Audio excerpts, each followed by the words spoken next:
just those of you here in our live audience, for those joining us around the Southeast on Cox Sports Television, welcome to Natchitoches, to the Event Center, and to the Louisiana Sports Hall of Fame Class of 2021 Induction Ceremony presented by the State Farm Insurance Agents of Louisiana. We're glad you're here. My name's Teddy Allen. I'm a member of the Louisiana Sports Writers Association, and also I'm on the selection committee for the Louisiana Sports Hall of Fame. I will be your host this evening until I get laid off, which could happen at any moment. Regardless, the show will go on.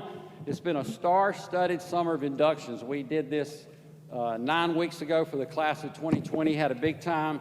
Tonight you're going to meet 11 more communicators, officials, and sports people who have been at the top of their professions. This is going to be another night for the record books. All of these that you're going to meet tonight have won all kinds of awards. They're in other Hall of Fames, most of them, and they spent time as the best in their field. So that's going to come up shortly, and I'm going to be efficient with your time. I know we got storms and other who knows what else is going on while we're in here, but we're going to, in the meantime, enjoy ourselves, and I'm going to give you as much time as possible with the Hall of Famers. That's who, of course, you came to see or you tuned in to see. Okay, but before we meet them, we're going to continue a long-standing tradition we have here at the Louisiana Sports Hall of Fame. That's we're going to meet some former Hall of Famers who fortunately could be here with us tonight. To introduce them, first of all, Victor Howell from Cox Sports Television, who did such a good job interviewing out on the purple carpet just a while ago, and also our friend Ronnie Rance, who runs the Louisiana Sports Hall of Fame Foundation. So join these gentlemen as they take you on tonight's Walk of Legends. Ladies and gentlemen, let's meet these distinguished members of the Louisiana Sports Hall of Fame. A national leader in concussion research, a key advisor to NCAA Pop Warner football from Natchitoches, and an LSU graduate, Dr. Julian Bales. Longtime NCAA basketball official who called 5 Final Fours, also the retired City of Lafayette Recreation Director and now State Senator, Gerald Boudreaux. One of the nation's most successful high school track and field coaches with nearly 60 state championships. From Catholic High in Baton Rouge, Pete Boudreaux. A national network television broadcaster since the mid-'80s and an untiring promoter of his home state and its sports heroes from Shreveport and ULM, Tim Brando. An outstanding baseball player for Southern. Then in his 33 years as head coach, winner of 14 conference titles and 11 NCAA regional bids, Coach Roger Cater. The preeminent high school sports writer in Louisiana since the early 90s, the first woman president of the Louisiana Sports Writers Association from Baton Rouge, Robin Fambro. A 1964 USA Olympic hurdler following the path of his father, 1936 gold medalist Slats Harden, and they're both inductees from Baton Rouge and LSU, Billy Harden. The LSU basketball publicist since Mahmoud Abdul-Rauf's freshman year, a beloved figure in the SEC and around Louisiana, from Shreveport and still at LSU, Kent Lowe. A trend-setting sports information director at Northwestern State and for a quarter century at UL Lafayette, an award-winning sports writer and now an ESPN3 broadcaster, Dan McDonald. The patriarch of the Hall of Fame, who brought it out of the closet in Shreveport and gave it a home here in Northwestern State, from Spring Hill, Jerry Pierce. On the Mount Rushmore for the Louisiana Sports Writers Association in 29 years as writer and editor in New Iberia and for the Baton Rouge Advocate, and as a leader in the organization from Crowley, former LSWA President Glenn Quivido. A 3-time All-American linebacker for the NSU Demons, then a 2-time Super Bowl champion starter for the New York Giants, College Football Hall of Famer Gary Reasons. A 2-time NAIA All-America basketball player at Louisiana College and a very successful coach at Xavier and LC. From Alexandria, the late Janice Joseph Richard, represented by her sister Pam Jones.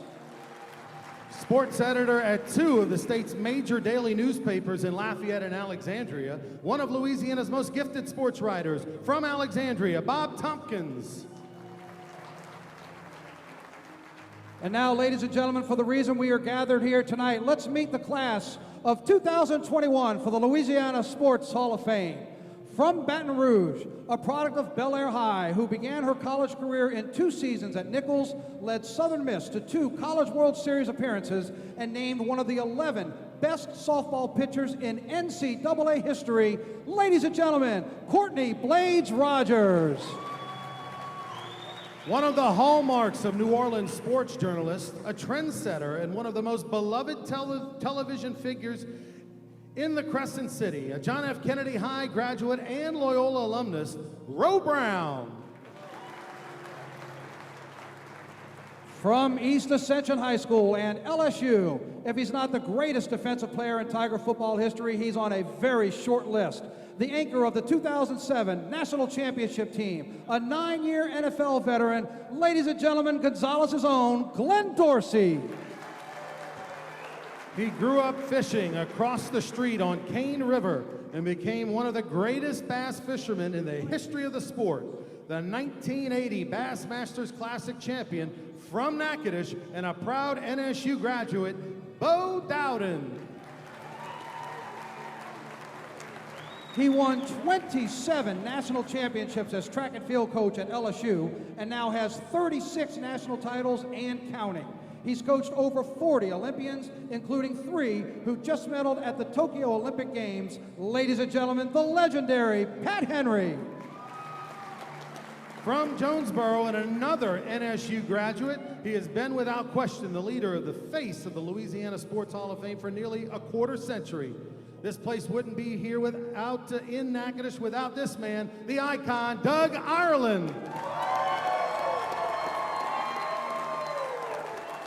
A former Southeastern student and an LSU alum, only one person has ever served as referee of more Super Bowls in the NFL and recognized as one of the top officials in NFL history, Hammond's own Terry McCauley. He has 43 years of service and counting at the Baton Rouge State-Times and the Advocate, a former LSWA president and multi-time award winner. From Gretna and Archbishop Shaw High School and LSU graduate, Sheldon Mickles. And wrapping up our 2021 class, unquestionably the greatest baseball player ever for the Jags of Southern University. He won the 2003 Golden Spikes Award as the best player in college baseball and a 14-year Major League Baseball career and 2011 All-Star Game starter. Ladies and gentlemen, Ricky Weeks. And one more time, ladies and gentlemen, a nice round of applause for the class of 2021 for the Louisiana Sports Hall of Fame.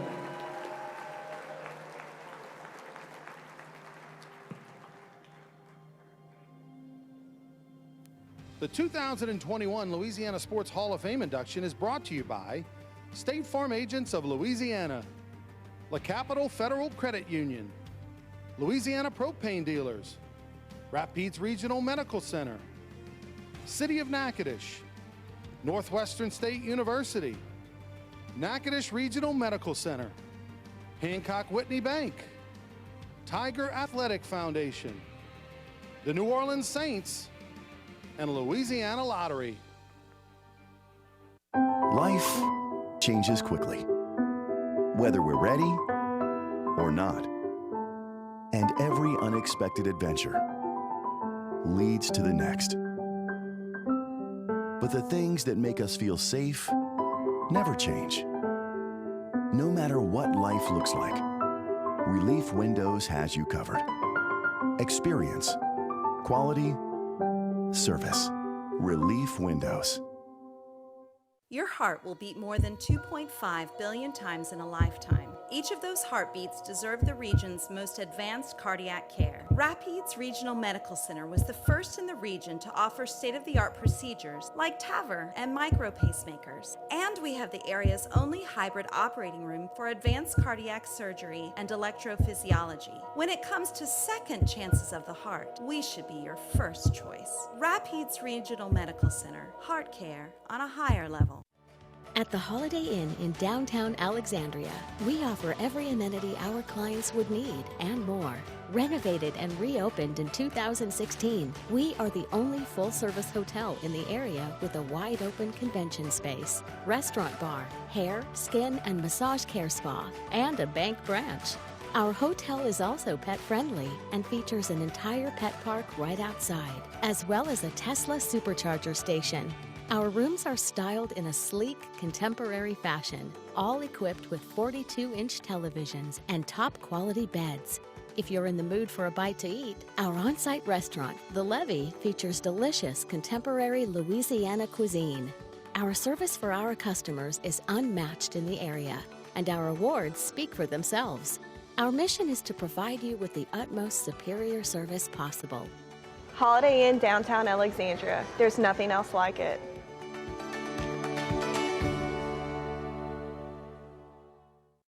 I never thought 50 would feel this good. Introducing Lumiday Radiance Within, the incredible youth booster that counteracts the effects of aging. My skin is glowing, my hair is thicker and shinier. Girlfriends were telling me that my skin looked really good, and I just thought, wow. Claim your complimentary 2-week sample today. Just text BOAST to 231231. The key ingredients in Radiance Within target the top 10 effects of aging from the inside out, backed by 10 clinical studies. Libido is getting stronger. Yes! And my mood was so calm and even. It's fabulous. I'm popping now.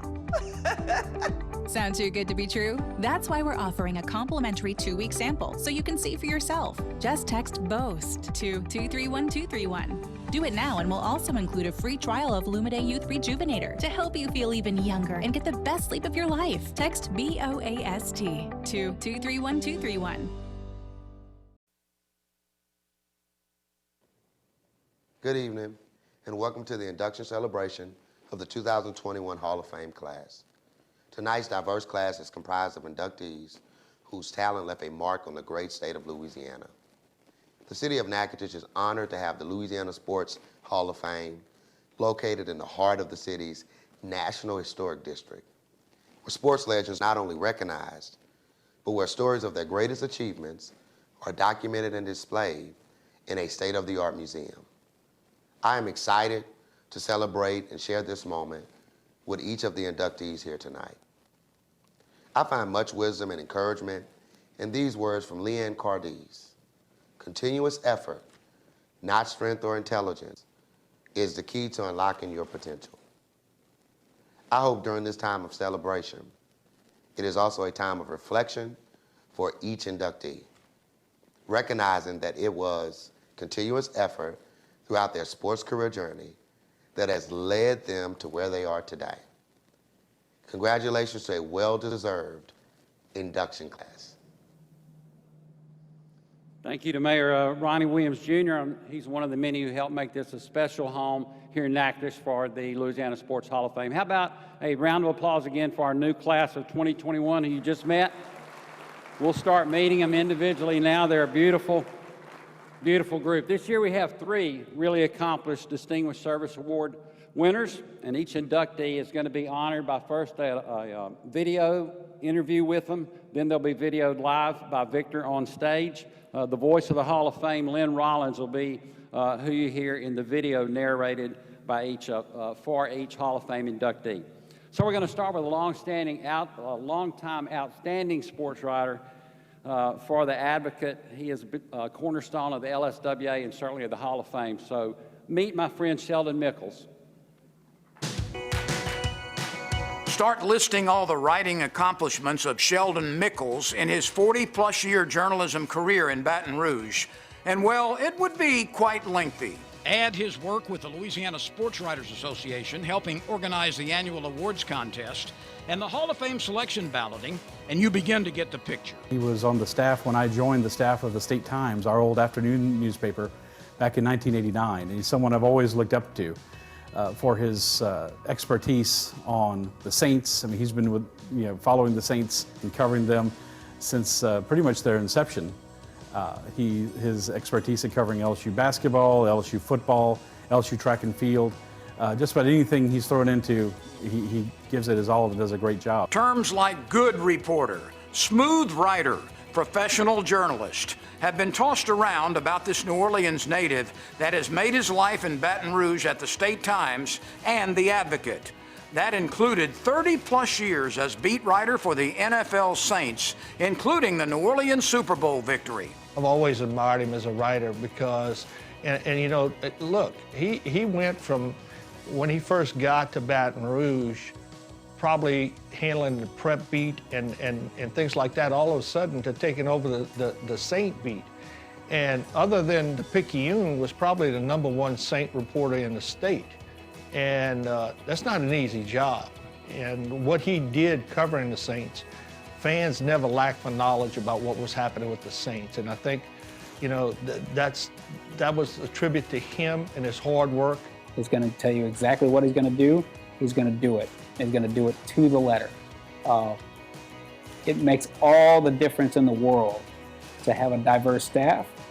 And one of the things you need on a diverse staff is you need somebody who's been a pro's pro for years and years and years. Somebody who's been a true professional, who can contact virtually anybody in the state and sometimes anybody in the nation, and have that person to whom he's reaching out know and recognize that person and know he's the goods and know that he's going to be professional about whatever he needs from that person. He also has been right in the heart of covering LSU sports, including many of LSU's track and field championship years, and his present primary lead assignment covering the basketball Tigers. The thing about Sheldon is he does his research, and he's always on top of everything. He always has a pretty good idea about how our team is. He knows about the superstars, but he also knows about the people that can score 1 point at the NCAA championships. You know, so he's been a blessing to us. He's given us great coverage over the years. Tonight, this award-winning writer adds the biggest prize. Ladies and gentlemen, Distinguished Service Award winner and Louisiana Sports Hall of Famer, Sheldon Mickles.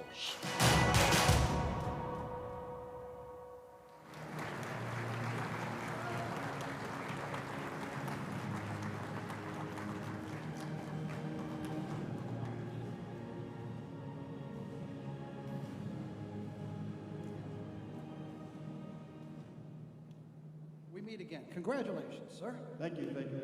How about being first out the gates? For somebody who doesn't want to talk about himself and like this, let's lead things off, right? We'll take the pressure off. That's right, take the pressure off.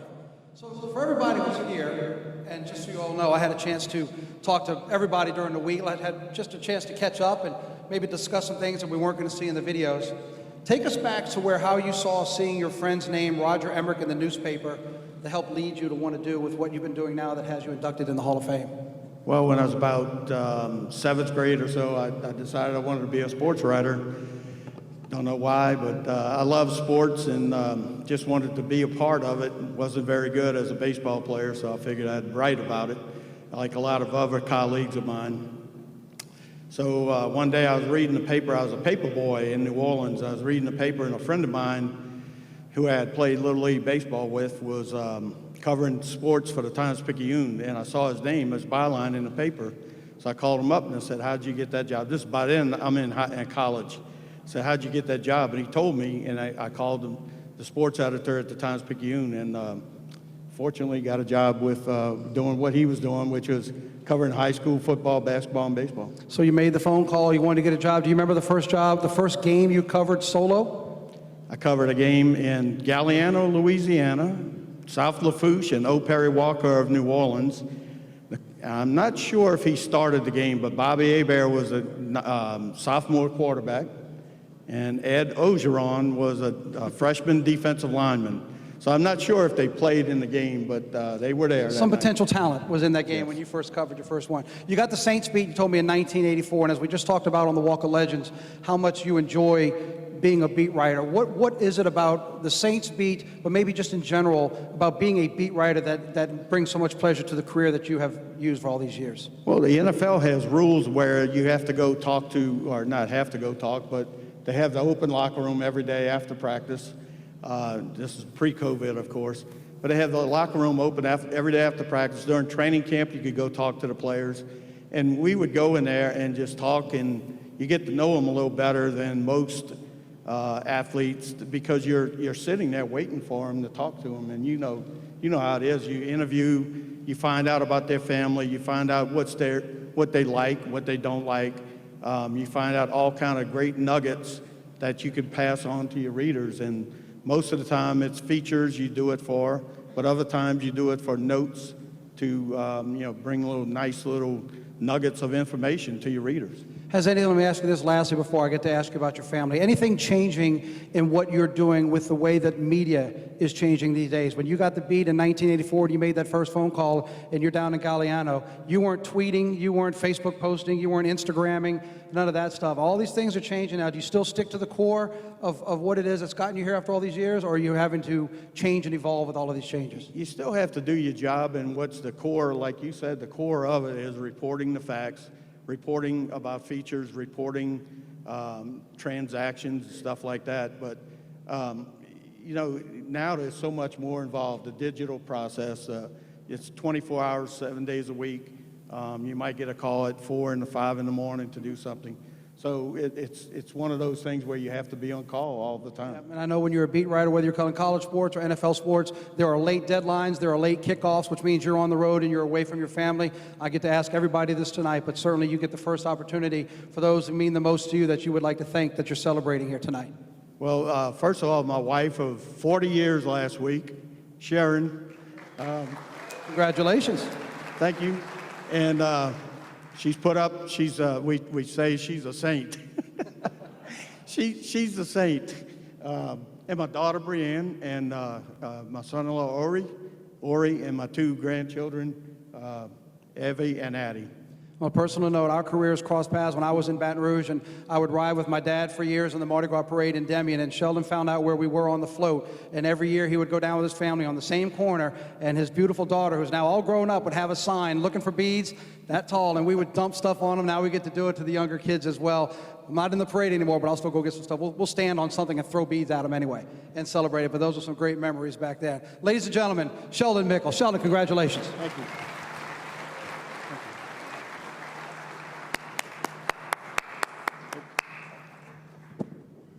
Sheldon is going to get his picture taken now. He's rarely caught on film. So doesn't he look almost lifelike standing up there? It's freaky. Way to go, Sheldon. Sheldon Mickles, everybody. Sherry, we should put you in the Hall of Fame, that's for sure. Look at all these people, Sheldon, giving you a sitting ovation. Isn't that awesome? Congratulations, sir. Our next inductee claims to be semi-retired, but none of us believe that. He's from the New Orleans area. He's been involved in so many of the biggest sports in New Orleans, storied sports history. Please welcome our friend and one of the most familiar faces in the New Orleans area, Ro Brown. The adjective distinguished is tossed around easily these days. But when it comes to Ro Brown, this trailblazing broadcaster told the story of everyday athletes and made the city of New Orleans want to care about them, because he sure did. It was knowledge of so many subjects that made him a popular personality over 20 years at a TV station that included such stars as Ed Daniels and the late Buddy DiLiberto. Now, I felt like I knew him when I met him because I had watched him and been inspired by him for so long. A black man in my hometown doing exactly what I wanted to do when I grew up. So it was an honor to call him a colleague when I got to Channel 6. And it was a blessing, too. No one, maybe ever, knows New Orleans and Louisiana sports and all of the people in them, past and present, like Ro does. And he was always willing to make an introduction or a phone call to help smooth the way for a new, eager young sportscaster. I think Roe disarms people. I think if you have any preconceived notions or any preconceived prejudices that might exist, when you talk to him and listen to him, he breaks down those barriers immediately. It makes it real easy, I think, for anybody to relate to him. That's why his friends, he counts as his friends people from all walks of life, and they look different, and where they come from, and how they go about their business. And I think that's probably the thing that separates him from virtually anyone in that department. I mean, he's transcended all party lines, all racial lines because of his personality. I don't know anybody that doesn't like or respect him. More than anything else, I think that people trust Roe. They know he is a trustworthy person. They know he's a fair person.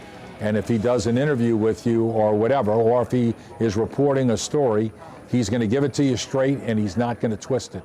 And I think that kind of connection with people counts for a lot. Even to this day, people will see that smile and recognize that voice and know him as a television friend.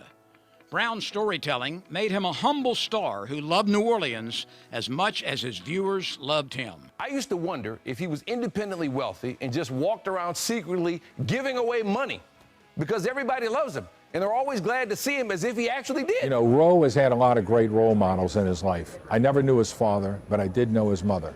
And his mother was a great lady, extremely studious. Her house was meticulous. She was a great person who handled herself with the unbelievable aplomb and class. And I think Roe, I think the greatest compliment you could ever give him, I think, is that he is a reflection of his mother, because his mother was an outstanding human being. And I know that in this day, in this year, that she knows and she is extremely proud of him. Ladies and gentlemen, let's welcome Distinguished Service Award winner in sports journalism and Louisiana Sports Hall of Famer, Roe Brown.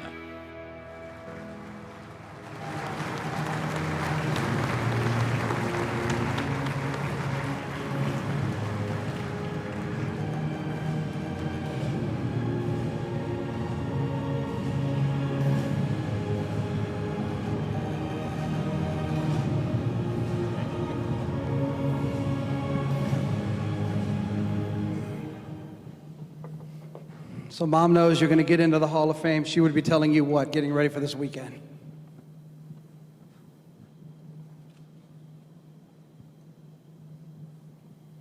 It's live television. Don't have time for this. I don't know. I guess she'd just be smiling and tell me she was proud of me, you know. My mom, my dad, they, you know, I mean, my siblings are here, and we're them, and they were extraordinary people. Well, you and I, when we had a chance to talk, we didn't talk about your parents specifically, but you made the comment to me that of how proud you are to have grown up in the lower Ninth Ward, and you said you felt like everybody there felt like a parent to you. You want to explain that? Yeah. You know, lower Ninth Ward, for those who don't know, I mean, it kind of became famous with Katrina because the lower Ninth Ward was really, really damaged by Katrina, and but you know, when I lived there, it was a village. I didn't realize it because I was a dumb kid. I thought, you know, I wasn't afraid. I always felt protected. I had experiences and was provided with experiences. I had teachers that actually lived in my neighborhood. You know, I knew where they lived. They knew where I lived. They knew my parents, and yeah, I think that had a lot to do with how we turned out.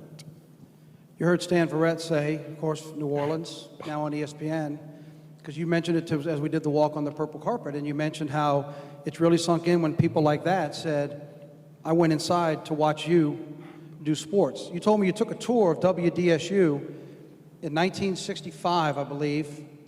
July 17th. Okay. You were on air in 1978, so there's some years in between there, between your tour and when you were on the air. But when you took the tour, there was nobody there on the air that looked like you, and now you're a trailblazer. What was it about that tour when you looked at that set and said, you know what, I want to do that? Well, it just looked like something that would be, first of all, when you're a child, it looked like something that was fun to do. And when I grew up, I always told people, half jokingly, I'd like to be a sportscaster because I didn't want to work for a living. Because it's not work. They're paying you to do your hobby. You come back and, use words and pictures and tell people what happened. But, the good thing about what happened is you said 1965 to 1978, there were a lot of people that had to put up with a lot of things in order for me to be able to do that. And a lot of those things were not positive things, they were negative things.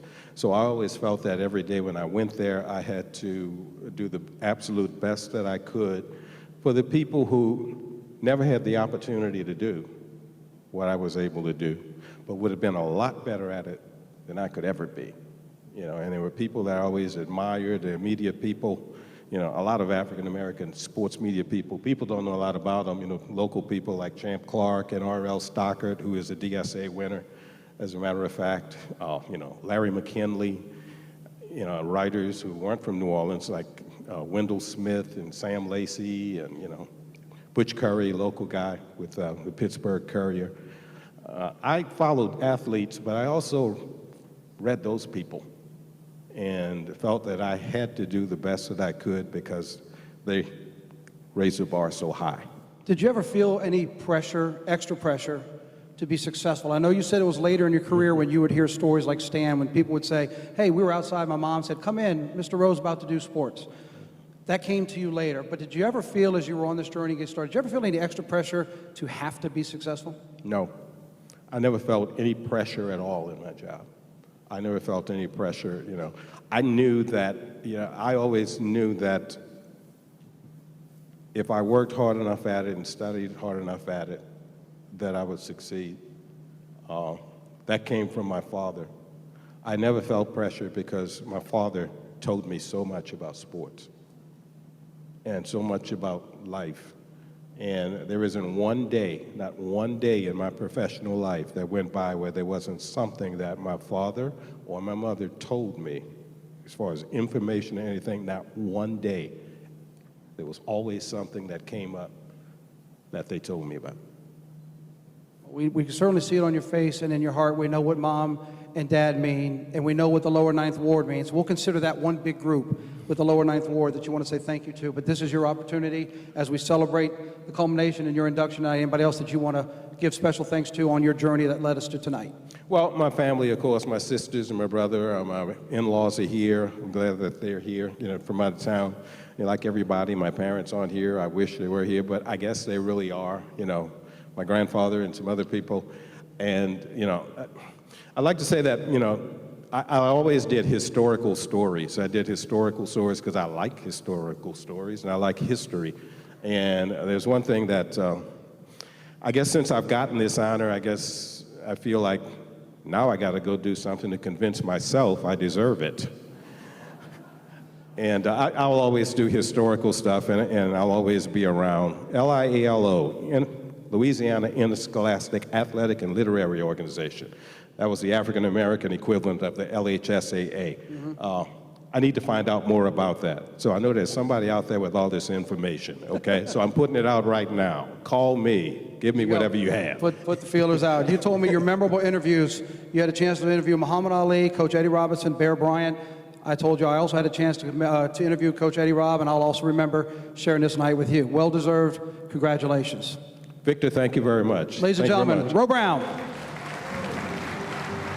The wonderful Roe Brown. I know y'all are proud of him. We are too. Hey, we'll be back right after the break with more of the induction ceremony presented by the State Farm Agents of Louisiana. Stick around. Your heart will beat more than 2.5 billion times in a lifetime. Each of those heartbeats deserve the region's most advanced cardiac care. Rapides Regional Medical Center was the first in the region to offer state-of-the-art procedures like TAVR and micro pacemakers. And we have the area's only hybrid operating room for advanced cardiac surgery and electrophysiology. When it comes to second chances of the heart, we should be your first choice. Rapides Regional Medical Center, heart care on a higher level. Some things in life smell delicious. Others, not so much. Like a gas leak. Propane, for instance, is naturally odorless. That's why we add strong odorants to alert you if there is a leak. So if you ever smell gas, turn your system off at the tank and call your propane dealer immediately. Propane is a safe and exceptional fuel, and we want to keep it that way. When you support, she soars. When you donate, he delivers. When you provide, they prevail. Since 1987, TAF members have lifted the minds, bodies, and spirits of LSU student athletes, making sure they have what they need to succeed in competition, the classroom, and in life. When you give, they go. Our topic today is about savings. What is savings? We have individual dreams, Example. and we also have shared dreams for our cities and communities. Hancock Whitney isn't just a bank for our clients. We're investing in our hometowns, making life better for everyone. So keep dreaming. We've got your back. This is a paid advertisement for legal services. Attention! This message is for anyone suffering from Parkinson's disease. If you worked as a farmer, landscaper, groundskeeper, or gardener and were exposed to an herbicide called paraquat, the herbicide may be to blame. Studies show that people exposed to paraquat are almost 3 times more likely to develop Parkinson's disease, and the company that makes paraquat must be held accountable. Call us for a free and confidential consultation. Call 800-238-2206. That's 800-238-2206. Paraquat is banned in 32 countries, but the manufacturers still sent it here. Your Parkinson's could have been avoidable, and if you and your family are suffering, you deserve justice. Call 800-238-2206. That's 800-238-2206. Studies show that people exposed to paraquat are almost 3 times more likely to develop Parkinson's disease. Your Parkinson's may have been avoidable, and the company that makes paraquat must be held accountable. Call 800-238-2206. That's 800-238-2206.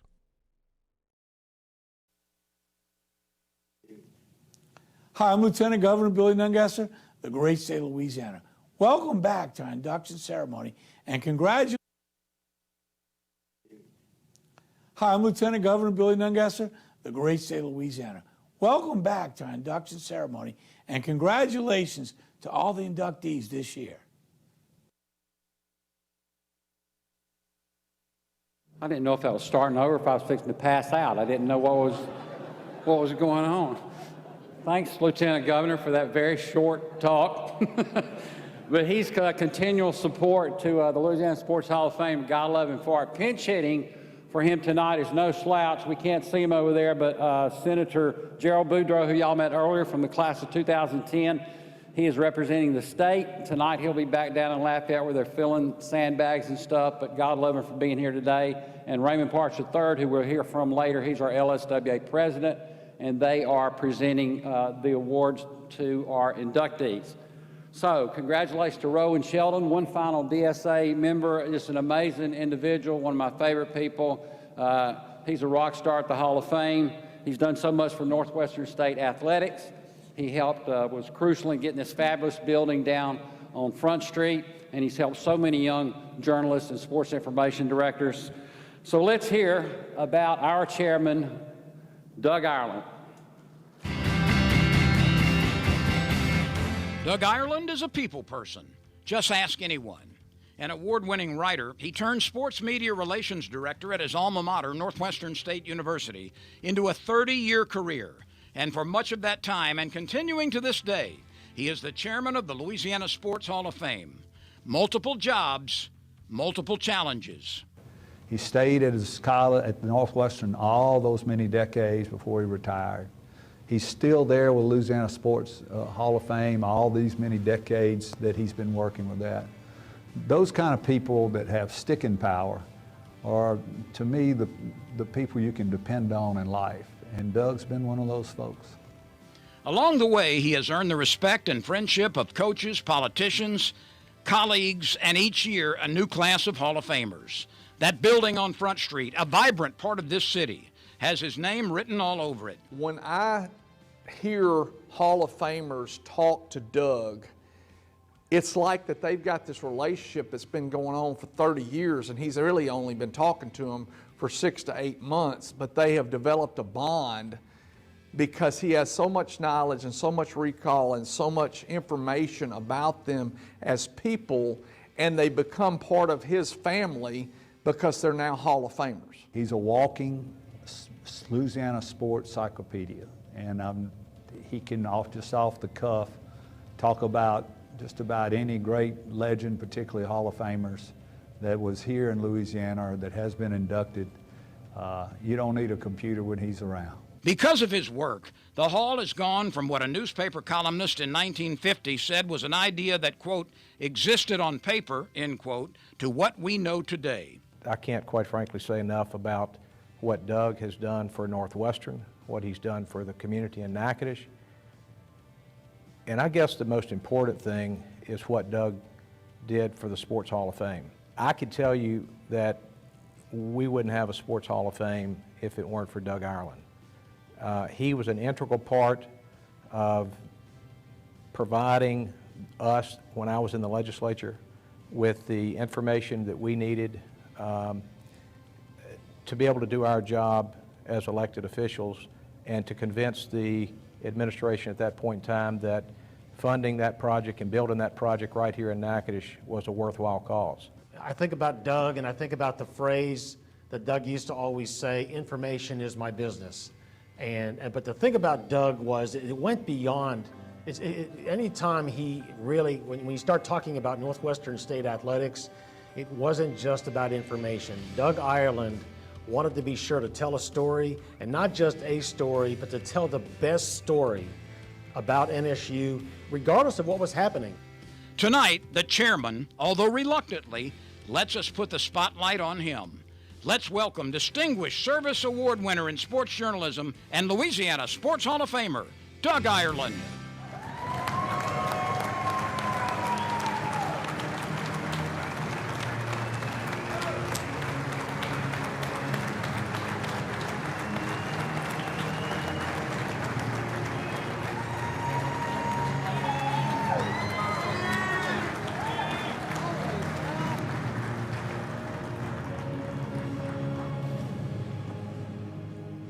I almost wanted to ask you to keep standing. Reluctant is the word about having to come up here and do this.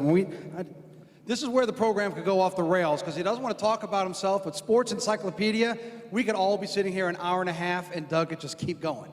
He's got stories for days, knows the athletes. But Victor, when was the last time you looked at your encyclopedia? Well, I don't have to look at it. Well, I dial it up or just call you. I just get the information. It's not Dougie Wiki or anything like that. Look.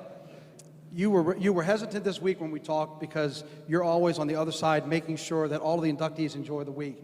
But it was great seeing your smile on the purple carpet because you were really taking how has the week been, and has it been what you even hope for when you take the moment to think about you getting to enjoy it? It's exhilarating to be in the class of these Hall of Famers that we're celebrating tonight, because they are extraordinary people. They're wonderfully accomplished, but they're even better people. And to be with that group is amazing. To be ushered into the Hall of Fame with my journalism friends and with these people who I have cheered for all my life. Pete Boudreau, what an impact he's had at Catholic High, and you can't stop. So yeah, it's pretty amazing. But I'm here on the shoulders of so many people. I didn't do something, we did something. I was just lucky enough to have a chance to help steer it in a few directions. Well, and you've helped a lot, and I know through our entire conversation it was all about we and never about me. So I'm going to take you back now with all of the ceremonies you've been a part of. Let's go back to the third class, I think, in 1992. Something stood out there because Ron Guidry was being inducted, and you said that something from that class and from that person stood out and has stuck with you all these years. What was it? You know, I was young, obviously. Jerry Pierce had run this for 19 years, and he got promoted to vice president and called me into the office 15 months into my time at Northwestern and said, I need you to take over the Hall of Fame. I was scared to death because Jerry had done it so well. And that, I think, was our third induction class. And Ron Guidry, what a hero, what a great Louisiana legend, is one of the inductees. And he was so gracious. But at the end of his acceptance speech, he said, you know, if you're going to celebrate me, use my name for some good. And I thought, that's what the Hall of Fame needs to be about. You know, really, we're celebrating what has happened, but we need to look forward to what can happen. And we have been able to raise the bar with the Hall of Fame while we have certainly worked our hearts out, and I say our because it's not just me. It's Ronette Pellegrin, it's Renda Cedars, it's Jason Pugh, it's Matt Vines, it's Chris Reich, just an endless list of great assistants and great student workers and people I could mention all night, but it's all about trying to make things better and better and better. And Lord knows since Ronnie Rance took over as our foundation CEO, I mean, look at the staging in this fabulous situation that we're going through tonight. So I'm just lucky to be a pulling guard on the team. Well, everybody who gets inducted and comes across you has nothing but praise for you. You see the admiration from everybody here, everybody in this community. I know you're not Natchitoches born and bred, but is there a way to quantify what this community and Northwestern State, step away from the hall for a second, what they've meant to you with all the years you've put in? Oh my gosh, this is home. This is home. Never wanted to go anywhere else. It's just the only place that would put up with me. and you know, I've had so many bouquets thrown my way since this was announced, and particularly in the last few weeks, that my feet even smell good.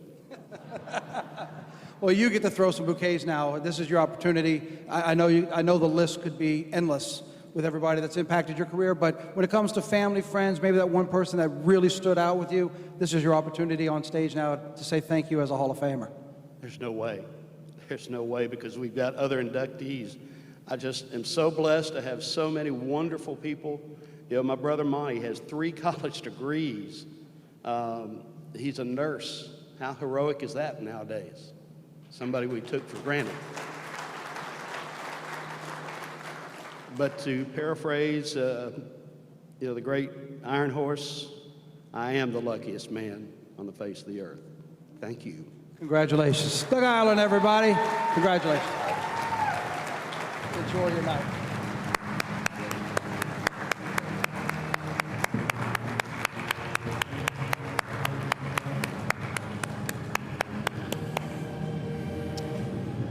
Doug Ireland, everybody. Mama Genevieve is proud of her 2 boys, I guarantee you. There's just a great American story. It's a guy from Jonesboro Tag who actually got a job and worked his way into a Hall of Fame. It's the A in America. But he is the heart and lung and at least 1 kidney of the Hall of Fame, I promise. Maybe even the colon. We love Dougie. The Dave Dixon Sports Leadership Award is presented annually to an individual who plays a decisive role as a sports leader, always bringing credit to Louisiana, benefiting our state both nationally and internationally. And this year's winner, we are so proud of him. He's a consummate official. He's called games at the highest level. He's been the best in his craft, and now he still helps us out on Sunday nights if we watch the NFL on NBC. So please welcome the very personable and wonderful Mr. Terry McCauley. This year's Dave Dixon Louisiana Sports Leadership Award has probably received some cheers and jeers from Saints fans in his 20 years as an NFL official. He's been there in the biggest moments of an NFL season, working 7 conference championship games. No, not the infamous one in the Superdome, by the way, and 3 Super Bowls. You couldn't have picked a better candidate and a better man to be in your Hall of Fame than Terry McCauley. I've worked with Terry and known him for over 20 years. I trained him as a referee trainer and watched as he developed into the best NFL referee that has ever walked on a football field. He's a great leader. He's a man with great heart, and he's been a very personal and wonderful friend to me all of these years. Throw in the 1997 BCS National Title game in the Orange Bowl, and coordinator for 10 years of the Big East and American Athletic Conference as coordinator of officials, and you see a career that has come a long way from his days as a youngster in Hammond. He's one of just 6 officials to lead the official crew in at least 3 Super Bowls. And this is besides being a full-time job for 26 years with the NSA. Terry just was able to see the entire field, and that's what made him, one of the things that made him a great official. As far as being a great teacher, You know, Terry not only made all of us on his crew better, but as a supervisor of officials for the Big East, the American Athletic Conference, he helped hundreds of college officials become better at their trade. Not only did he help those kids, you know, stay in those conferences, but also he was able to help promote them to the SEC, the Big Ten, and the NFL.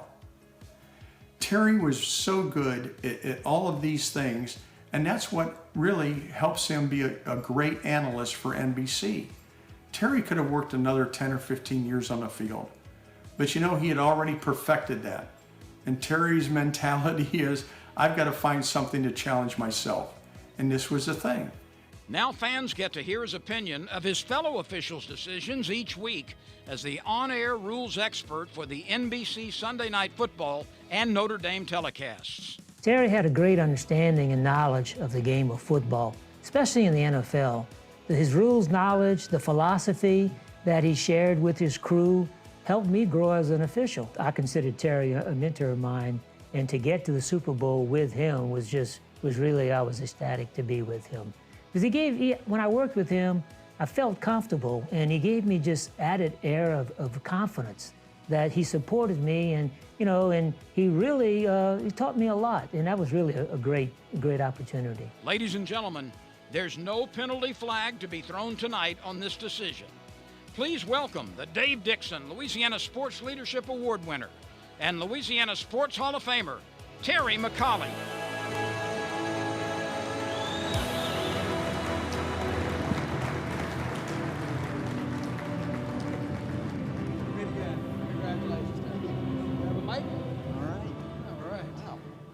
Did I really do all that?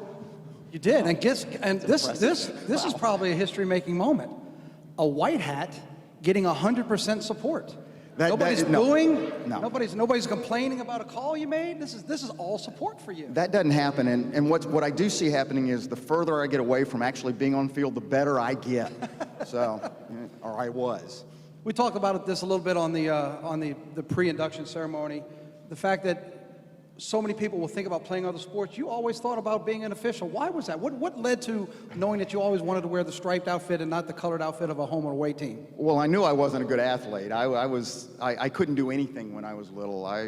Chunky kid that really didn't have much skills. I ended up playing a little basketball, but that was about it.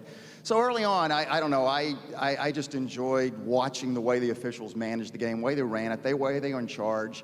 I probably always had a little bit of an ego that I'm sure a lot of people could attest to, and that helped along the way. And this is what I wanted to do my whole life. So everybody has to have a little ego if you want to be successful. You get hired by the ECAC. You officiate a few games. They fired you. 2 games, yeah. A lot of adversity there. Apparently, I wasn't very good in my younger days at one point.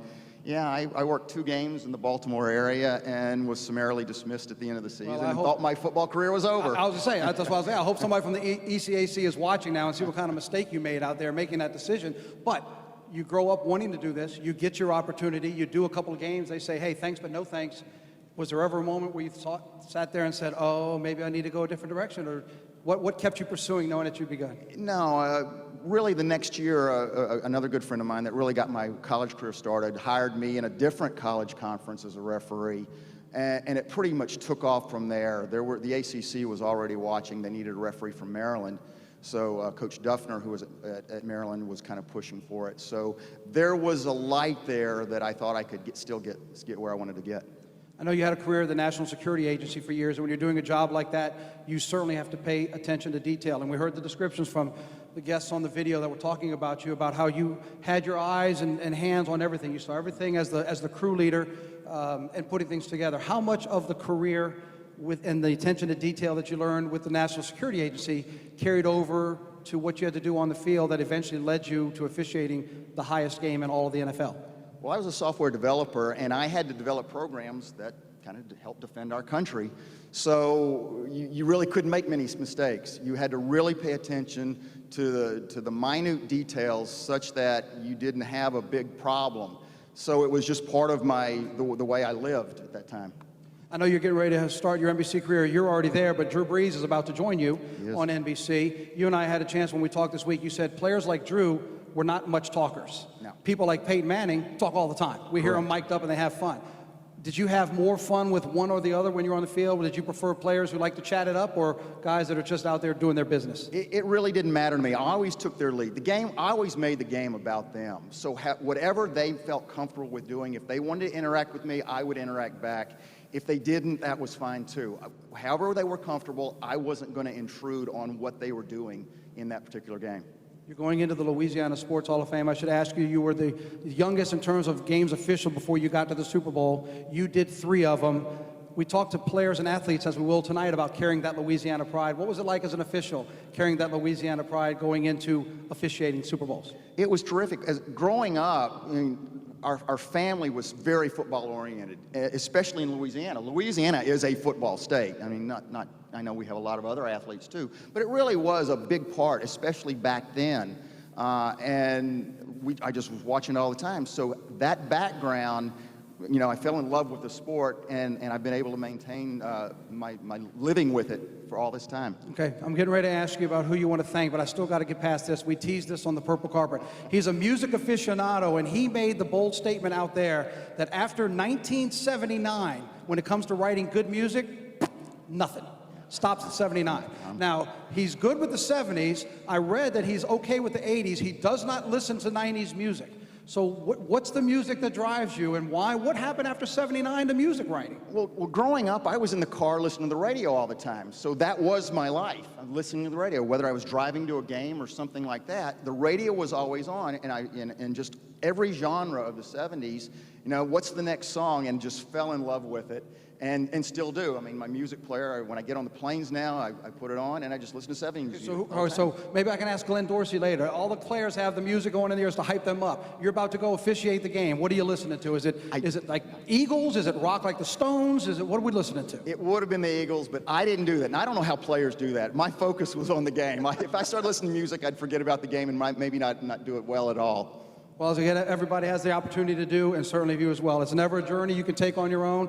Who would you like to say thank you to on the night that you're inducted? First of all, the people on the video were phenomenal. They've been great friends throughout my entire career. Jim Diopoulos, who was with me in my entire career. First, I want to thank them, but mostly my mother, my sisters, who have been my biggest fans and supporters, really from when I started when I was 15 years old, through the highs and the lows. My wife, who we met when I first got into college football, has been there the entire time. She runs her own business, so she was able to manage the house and the kids while I'm gone all this time. Phenomenal job. Did a great job. She didn't really watch a lot of my games. Didn't have time to do that. She's managed the house. I'm sure a lot of the wives understand that with their husbands being away. But she did take time after each game to call her friends who did watch the game to find out what kind of mood I was going to be in when I got home. You know, it was great. When you said that, it just made me think I needed to ask you, when you got home, did you ever have a look on there, you know, you would be greeted with a look on the face like, offsides? Really? You're going to throw that flag at that point? She knew if there was a problem. Oh, absolutely. No question. And I find one more person, if I can indulge. Absolutely. My daughter, who's now 21, who humbled me for life. One comment, one statement she made humbled me for life, which is, you know, a lot of people think is really hard to do with me. But she did it. She was able to do it. We're in Tampa, in the hotel room before the game, fixing to head to the stadium, and I'm feeling pretty good. On my second Super Bowl, well, this is great. I'm a pretty important person. She looks at her mother, dead serious. Mommy, do we have to stay for the whole game? Humbled for life. It's all about priorities. We'll have to go back and look and see if that happened to be the fastest game ever played, too, because you knew the daughter wanted to go. Congratulations on everything. Thanks, Terry Victor. McCauley, ladies and Thank gentlemen. You. Thank you. Thanks, Terry. Good join. Thank you. Bee Gees and Steely Dan fan, Terry McCauley. We're glad to have him in the Hall of Fame. He makes us better. Stay with us. We're going to meet a Bassmaster Classic champ and a two-time All-American from LSU.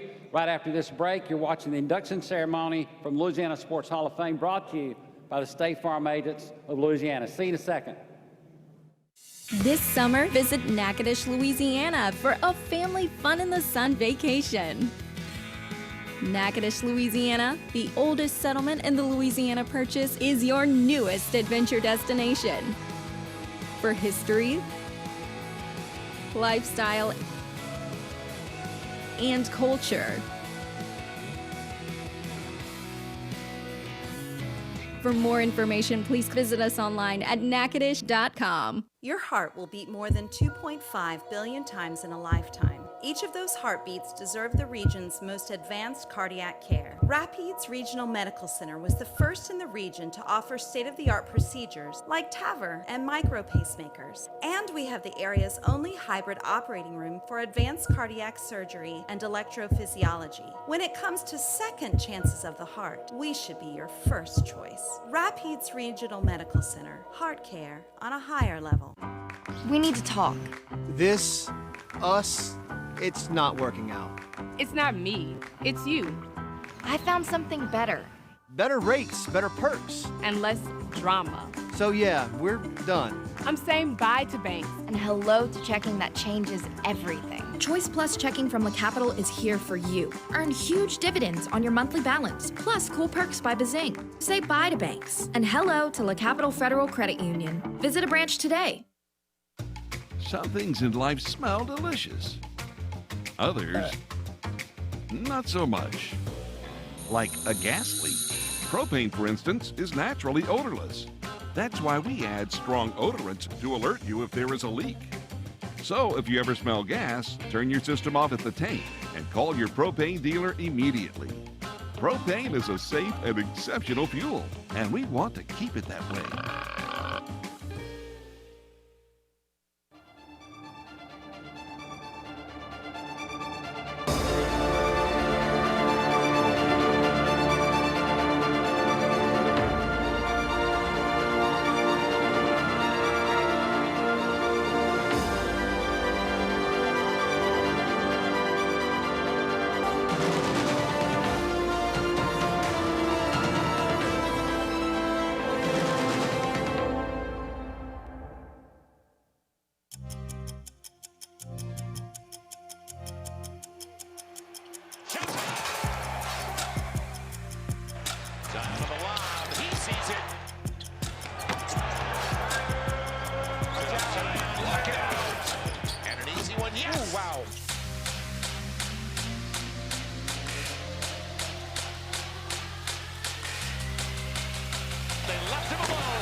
Hello, I'm Raymond Parch III of 1037 The Game, KLWB, Lafayette.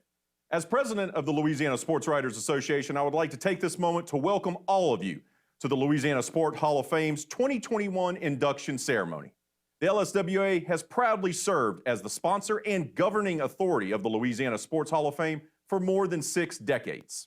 Every August, a committee of LSWA members comes together to select the next year's induction class, which, as you can imagine, is no easy task, given the wealth of legendary sports figures this state has produced over the years. Our committee's passion and dedication for its assigned task is only matched by the combined knowledge of sports history here in our great state. Congratulations to tonight's inductees, and a sincere thank you from the LSWA to everyone who's made it possible for us to once again gather to honor our state's sports legends and leaders. Make sure to visit the state-of-the-art museum on Front Street and enjoy tonight's celebration. Thanks to Raymond Parch III, our LSWA president and the LSWA Sports Writer of the Year. Welcome those of you joining us on Cox Sports Television. We've appreciated a 19-year association with you where you've let the Hall of Famers come into folks' living rooms across the Southeast. We thank our live audience here. It's a beautiful crowd. Hope you're having fun. Saturday night in Natchitoches. This is as good as it gets a lot of times, so we think this is one of the best Saturday nights of the year, and that's saying something in Louisiana where you guys know how to do Saturday night. Raymond was just mentioning the selection process. We have 35 members on that board to select each team, and y'all, it's tough. I was going to ask Terry McCauley, we need him to come officiate one of these meetings sometimes. It gets heated. But take that program home with you. Hey, there's a Staying Alive CD in it for you if you'll do it. But take your program home with you and look through it, and you can not only read more information about each Hall of Famer, but look at all the names in this athletic, legendary state. Okay, let's move on now as we induct our first competitive member of the 2021 class. We're going to take a fishing trip to meet him and you're going to meet a national champion in his sport. You're going to love him, Mr. Bo Dowden. For this Natchitoches native, fishing was his game, taking a second in 1976 and a third in 1977 in the Bassmaster Classic. But could he be good enough to win the Super Bowl of bass fishing? The 1980 Bassmasters Classic headed to the St. Lawrence River and Alexandria Bay in the Thousand Islands of New York. Could the best fishermen in the world find bass on a waterway that was full of inlets and grassy and rocky areas? Bo Dowden came in with 20 pounds that first day to take the lead before a national press corps that included ABC's 2020. The lead held heading to the final day. The thing that didn't hold was the weather, which turned windy and nasty and stormy. Bo was fishing in a place called Chippewa Bay, which has since become quite a well-known area, fishing submerged rock piles with vegetation around them. But Bo was fishing a jig, and something that he's awfully good at. And he was casting the jig. He was fishing these long rocky points that run out, and he would set out in 20, 25 foot of water, deep water, throwing up to shallow water, and just hopping the jig off these rocky points. Bo showed us that you can catch fish in the wind, and he did it every day down there, kind of behind those islands down in Chippewa. The pressure was on, and you talked to people that were there that day, and you talked to Bo. He felt the pressure a little bit. You know, it was, you know, it's the final day, and you're trying to go through, and you're trying to hit spots, and trying to, oh, okay, is this going to be in? He famously said he hoped it wasn't a different fish. He hoped he didn't get a pike during that time. He's like, please, please, please, please not be that. Sure enough, what he reeled in was the winning bass for him to win the Bassmaster Classic. Bo needed a fish that would put him over the top. He found a 6+ pound bass he called the Queen Bee. Bo caught this fish on the final day. He called it the Queen Bee. First time I ever saw Bo Dowden ever get excited. That's what he called Queen Bee.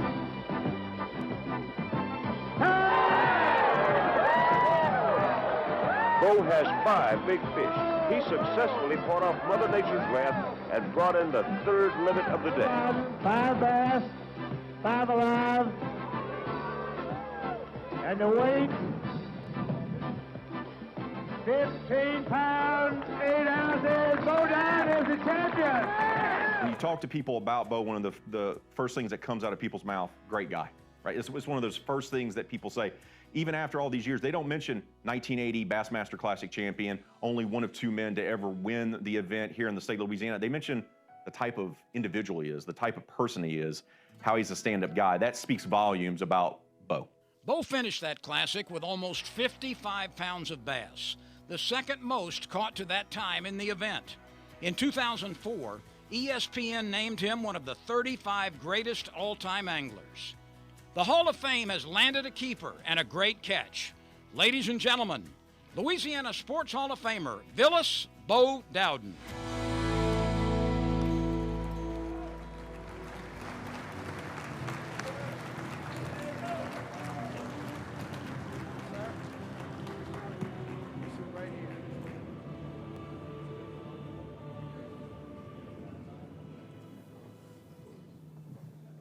Nice to see you again, Mr. Dowden. Yes, sir. It should be on for you. You could just hold it up and it's good to go. All right, Victor. Can you hear him okay if he has it down? Can you hold up to hear you okay?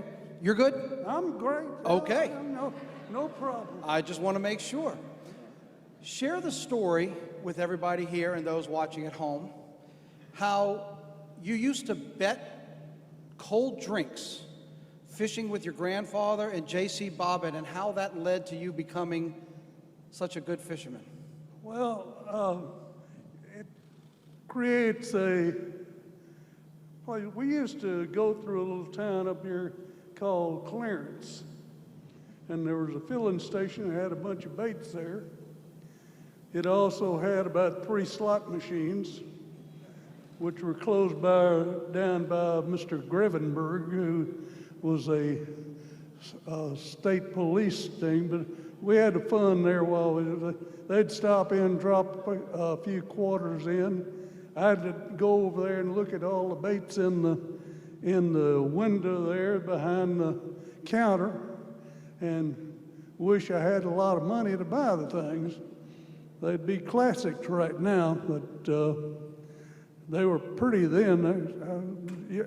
I don't know how they produce things that look that good for so little money back then. Right now, you have to pay upwards of $10 or a little bit more or a little bit less for a lure.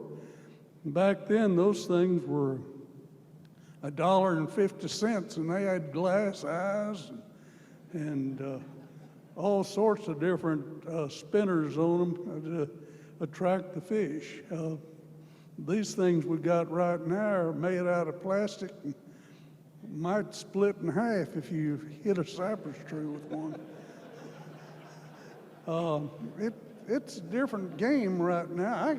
I can understand why they cost so much. Dollar bills getting to where it's worse than Germany's was before the war there. So we're in a inflationary period of time. Hope we can get rid of it in 3 years at least.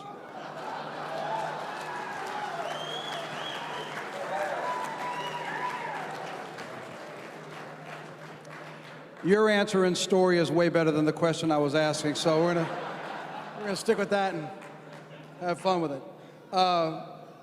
You said you told me you went to see a tournament that Ray Scott had at Toledo Bend because you had fished Toledo Bend. You told me you went to see a tournament that Ray Scott had, and what was it when you went to that tournament that made you say, I'm going to go out there and do this? I'll be honest with you, I didn't go to that tournament. I was. Did we have the same phone conversation? No, I looked at the entry forms, and it cost $125 to enter that tournament. And I was working for Reese Collins out here at C.E. Collins & Son. He was paying me a minimum wage, which is $1.25, I'm sorry. And that was much more than I was worth anyway. At least I felt that, because I didn't make a, well, I did. I worked for A.J. Bruyere here as a land surveyor, and he paid me a little bit more at times.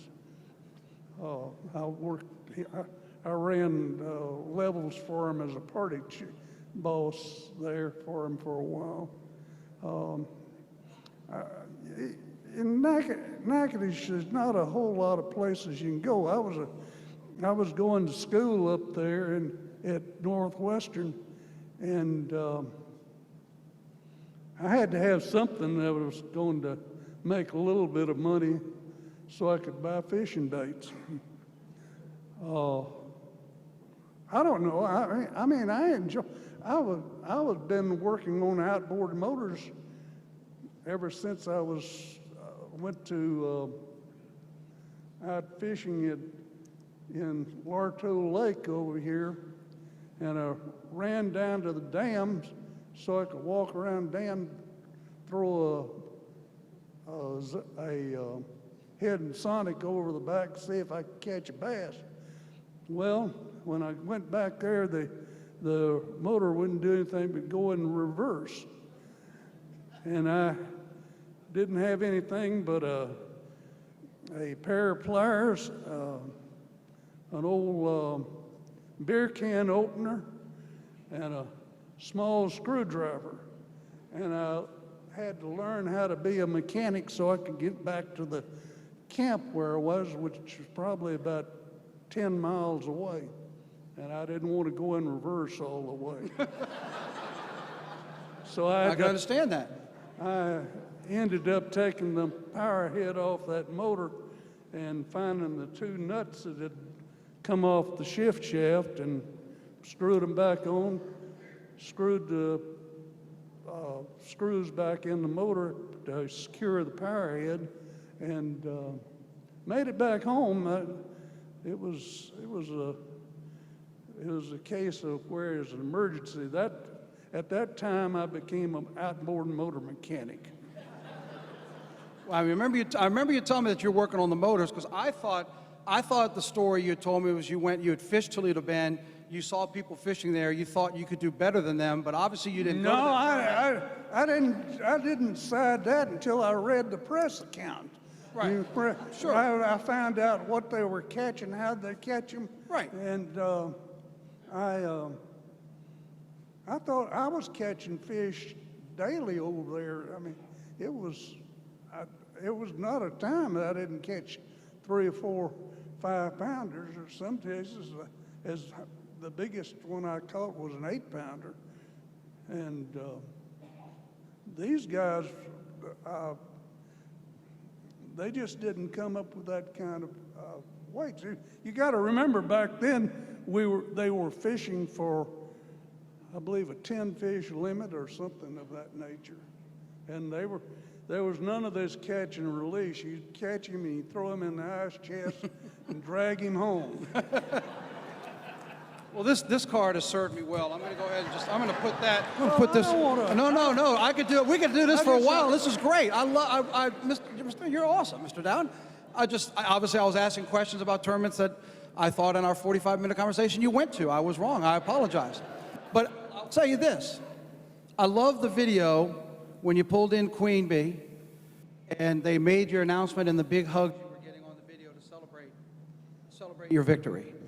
Right. So that leads me to asking you about what your family has meant and who you would like to thank. Well, I've had I've had several people that have helped me. My mother, my wife, my grandfather.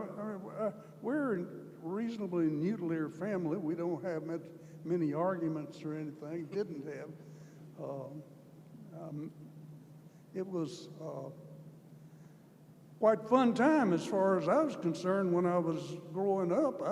I didn't have to worry about anything. I didn't have any big chores or anything I had to do in the backyard or anything, so I went fishing. And why not, right? You were the best at it. You went to New York and showed them what it's all about, and you brought the title back to Louisiana. Right. Well, I fished out here in Black Lake and Salina Lake and Sibley Lake and Cana River and Ide Lake, and Natchitoches is just full of fishing holes if you know where to look for them. And obviously you did, and we're glad you shared so many stories. Congratulations on your Bassmasters and being a Hall of Famer. Congratulations. Ladies and gentlemen, Bo Dowden. Thank you, sir.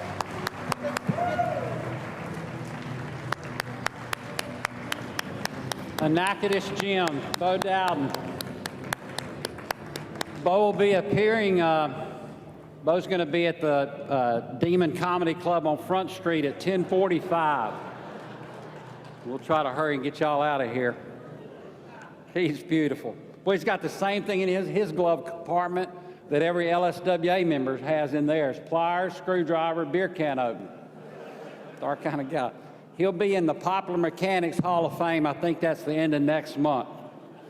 So, and I thank him. He autographed 4 fish for me this morning at the breakfast. I don't have to tell y'all how hard it is to autograph the fish. They're flopping around and all that kind of stuff. But Mr. Bo got it done. Wasn't that fun? A round of applause for Mr. Bo Dowden. Thank you for the entertainment. What he did on a boat, our next inductee did with a basketball. Most of the things he did led to buckets, and there were sure a lot of them. I was lucky to see every game he played at LSU. I'm pleased to introduce you to Mahmoud Abdul Rauf. Enjoy this.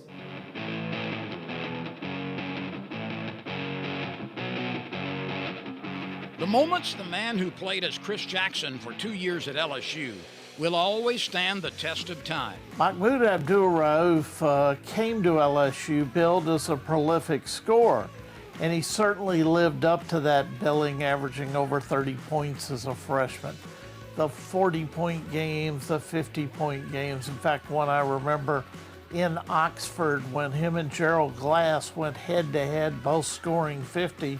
In fact, State Senator Gerald Boudreaux was one of the referees for that game. He was a shooter and a scorer, so that brings a lot of attention. But he was quick and moved his feet a lot, so you had to keep your eye on that. But he's definitely one of the top players that I was fortunate enough to be on the floor to watch in my capacity as an official. Oh, you know, the thing about it is he'd walk across half court and he can light it up from there. So it spread the floor out. So you had the defense which made it harder to officiate. And most of the time, he left the defense where he was and he moved to a new spot. He was very impactful during his career at LSU. It was all there for Mahmoud Abdul Rauf, all of it while battling Tourette syndrome, a condition of the nervous system which helped drive Abdul Rauf to work hours to achieve near perfection. Abdul Rauf would be the number 3 pick in the 1990 NBA draft and play 16 years of pro ball, including 9 in the NBA. He never complained. A lot of times he didn't have enough food to eat. Came here with literally no clothes. The stupid NCAA wouldn't even let me. I had an old winter coat, not an old one, but not new either, that I was going to loan to him. They told me I couldn't do it. Well, obviously I gave it to him. I never asked for anything, was never complicated, never missed class. And I think the greatest compliment on him, most people do not understand what Tourette syndrome is. He had the worst part of it. The treatment of it was bad. To do what he did was incredible. LSU retired his jersey in 2020, and the 52-year-old still shows a generation how to play the game each summer in the Big 3 League. The most amazing thing is Mahmoud's longevity. I mean, here he is at 52, still playing in 2021 in the Big 3. And if you go back to their last full year, I believe it was 4 walk-offs he had, including one in the playoffs, to win games for his team. Tonight, this LSU basketball star joins names like Pettit, Maravich, Shaq, and Macklin, who not only have banners hanging from the rafters in Baton Rouge, but also in this Hall of Fame. Ladies and gentlemen, Louisiana Sports Hall of Famer, Mahmoud Abdul Rauf. I tell you, every day, every game you played at LSU or even in practice, you'd see something you'd never seen before. It's fascinating. He is in the Bahamas tonight, playing in a semifinal game, which he played this afternoon. In the Big 3 playoffs, they won. No big shock, and so they'll play in the finals next week. But on Wednesday, he sat down with Victor. Hope you enjoy this interview with Victor and Mahmoud. Well, it's great to be joined by Mahmoud Abdul Rauf, latest member of the class of 2021 at the Louisiana Sports Hall of Fame. Sorry he can't be with us in person, but he's still playing, folks. He's got a career. He's in the semifinals in the 3-on-3 professional league. But Mahmoud, I appreciate you taking time here midweek before you travel that we can talk to you. And congratulations, being inducted into the Hall of Fame. How does it feel? It feels great, and I'm deeply honored, like I said before, among an enormous list, an illustrious list of people. I can't remember all of their names, but this is definitely a highlight. I know a year ago you had your jersey retired at LSU, and what a special moment that was. You grew up in Gulfport. You're 2 hours away down I-10 and I-12 from Baton Rouge. Do you remember the first time you met Dale Brown and how that went and how that relationship started to form to get you to come to Baton Rouge to be an LSU Tiger? Actually, Dale came to my house to recruit me in Gulfport, Mississippi, and he came along. I believe at the time it was Ron Abernathy and Coach Cars, and so that was my first time. And he was very pleasant. And one of the things I remember, and mostly everybody else was promising me things. You know, you come, you're going to play right away. And what I really respected from Coach Brown and the LSU staff was they had Fess Irving at the time. And he was I think a first team freshman All-American at LSU, McDonald's All-American in high school. And so I was looking to compete. But he said, look, you know, we know who you are, but if you have what it takes, right, you'll play. And to me, that meant a lot, because when people would offer me things, in my mind, even being that young, I'm saying to myself, how do you know what I'm going to become to offer me something tomorrow? You don't know that, right? And so you're promising me something that we don't know what tomorrow brings. And the fact that they didn't promise me that you're going to come start, you're going to be the man, that, no, you earned the spot, you can take it. I'm like old school. I shook their hand, and for me, that was enough. That meant a lot to me. And so I developed a relationship with Coach Cars. He was really a major factor in me coming. We talked like hours and hours, and mostly every conversation we had, even talking to the other coaches, 90-some% of our conversations had nothing to do with basketball. And so that made me feel comfortable, like, you know what, these people really care about me as a human being beyond basketball, and that meant a lot to me. You know, you look at the athletes these days and they talk about skyrocketing with their careers and maybe some taking off too fast, but here you are talking about how they got you to LSU, not promising anything. Next thing you know, you're the cover boy on Sports Illustrated, and every game you play is a highlight reel. I know you have 5 kids. Have you ever sat back with your kids and pulled up the old Loyola Marymount game or the old you against Gerald Glass? Because I will tell anybody at any time to look up that Ole Miss game when you and Gerald Glass went one-on-one. Look, Mahmoud, I know you still have a career, but have you ever sat back to just look at some of those games and go, you know, we really transformed the game in a way at LSU. You and your teammates, you really did. You took basketball in Baton Rouge, you took it to a different direction and a different level.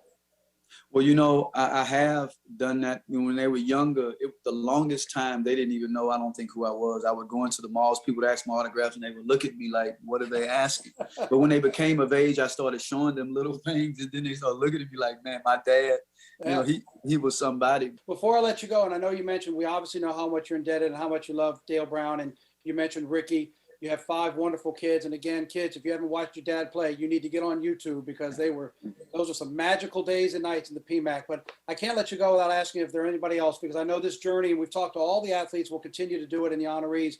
You never get here by yourself. Anybody else in particular, as you've gone on this journey and now we culminate this with the induction in the Hall of Fame, that you want to take a moment just to say thank you, or just maybe meant something extra to you on your road? You know, obviously and unfortunately, I can't remember every name, and I'm going to miss a whole bunch of names. I have to thank my mother for raising me and for giving me what she's given me through my life. I have to thank my family, my uncles and aunts. I have to thank all of my teammates at Gulfport High, my Coach Jenkins, his wife, Coach Brown, Ron Abernathy, Johnny Jones, Craig Cars, all of my teammates, Ricky Blanton, I mean, the list, you know, Wayne Sims, Vernell Singleton, Stanley Roberts, Shaquille O'Neal, all of the tough times and the things that we went through on and off the court. Father Bahi, you know, Lil Jamie on the side, you know, just to see his energy and his love for LSU. I mean, that's just a list. Gus Wiles, you know, and his wife, Leanne, giving me the job in the summer.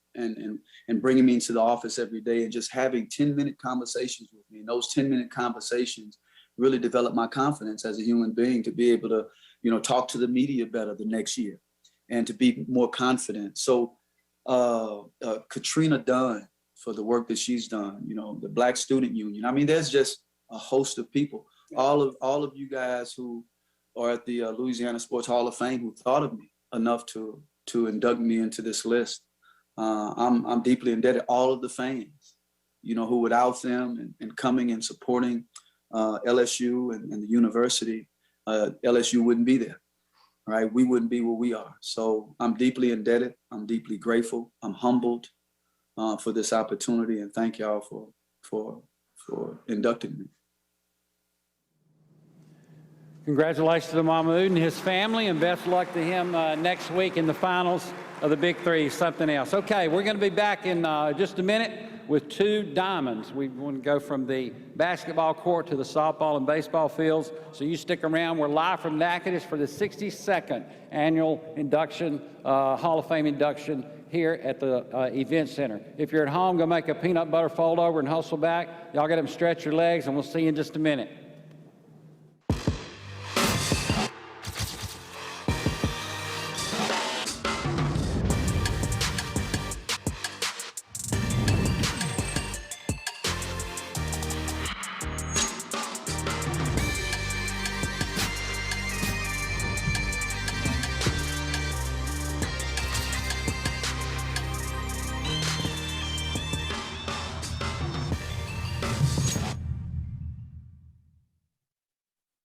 The annual Louisiana Sports Hall of Fame induction ceremony is sponsored by the following State Farm Insurance Agents of Louisiana.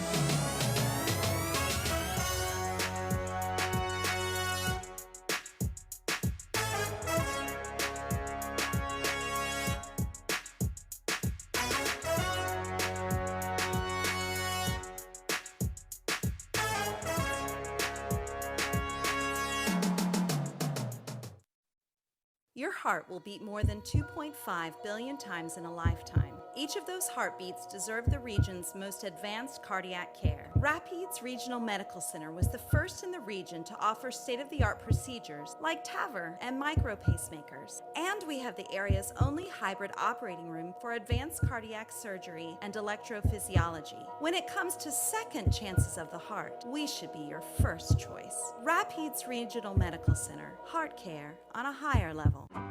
We need to talk. This, us, it's not working out.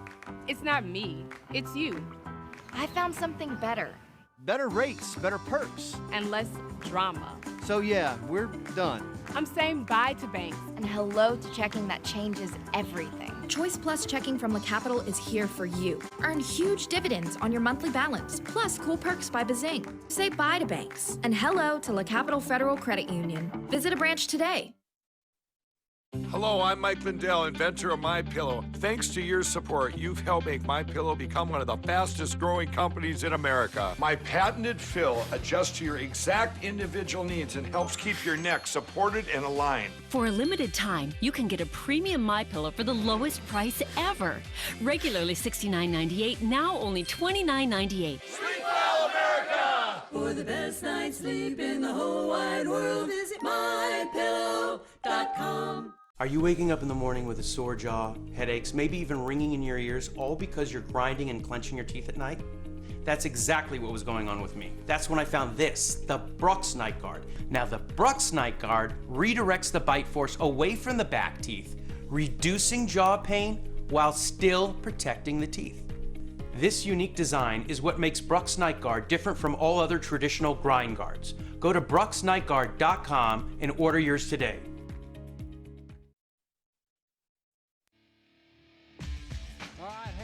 Welcome back to Saturday night in Natchitoches. Glad you're with us. I want to thank Nathan Velasquez for all the videos, the interview videos that he and Kent Lowe put together this week, and then also Chris Lecoq for the event videos that we've enjoyed here tonight, and you can watch them at LSHOF.com. You can also read more about tonight's inductees. And before we move along, speaking of thanks, we've had the pandemic and the storms coming, and what else we had? Some untimely deaths, not that they're timely deaths, but all that's happened this week, so we've had to make a lot of battlefield promotions from a lot of y'all. So thank you for the city of Natchitoches, for Northwestern State, for all the volunteers, and some of y'all that we just plucked off the street to help us get a bunch of this stuff done. Appreciate your willingness.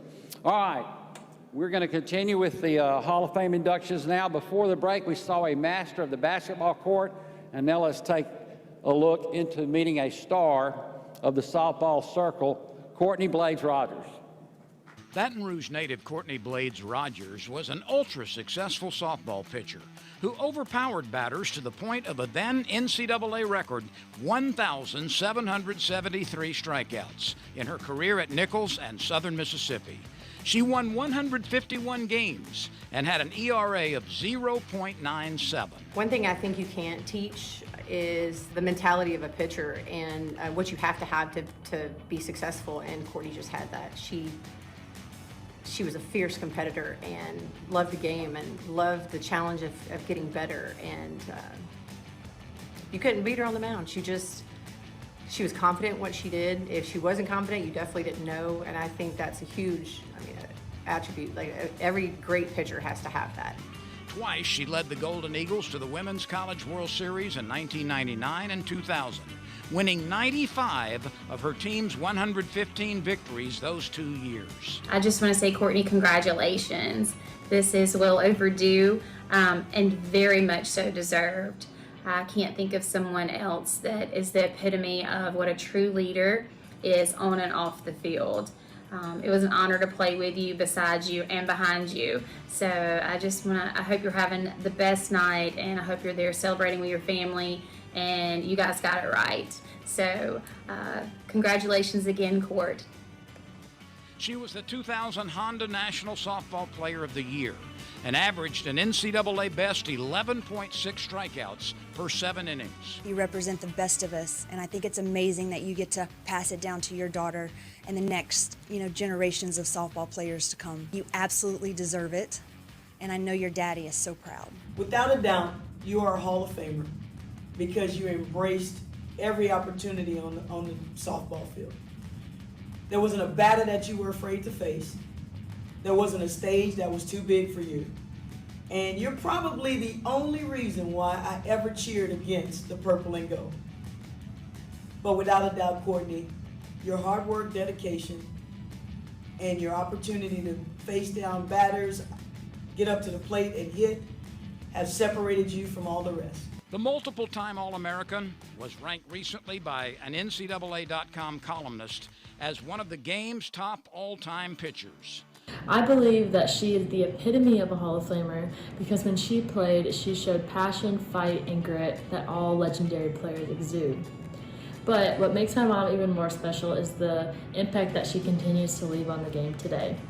She has been my coach and countless other girls growing up and has given us an unconditional love for the game that I still carry on today. Myself and many other girls hope that one day we can play the game the way that my mom did. She has left a footprint in so many lives that will live on past softball. Tonight, our Hall of Fame needs another pitcher, and she is the perfect one to be the third softball inductee. Ladies and gentlemen, Louisiana Sports Hall of Famer, Courtney Blades Rogers.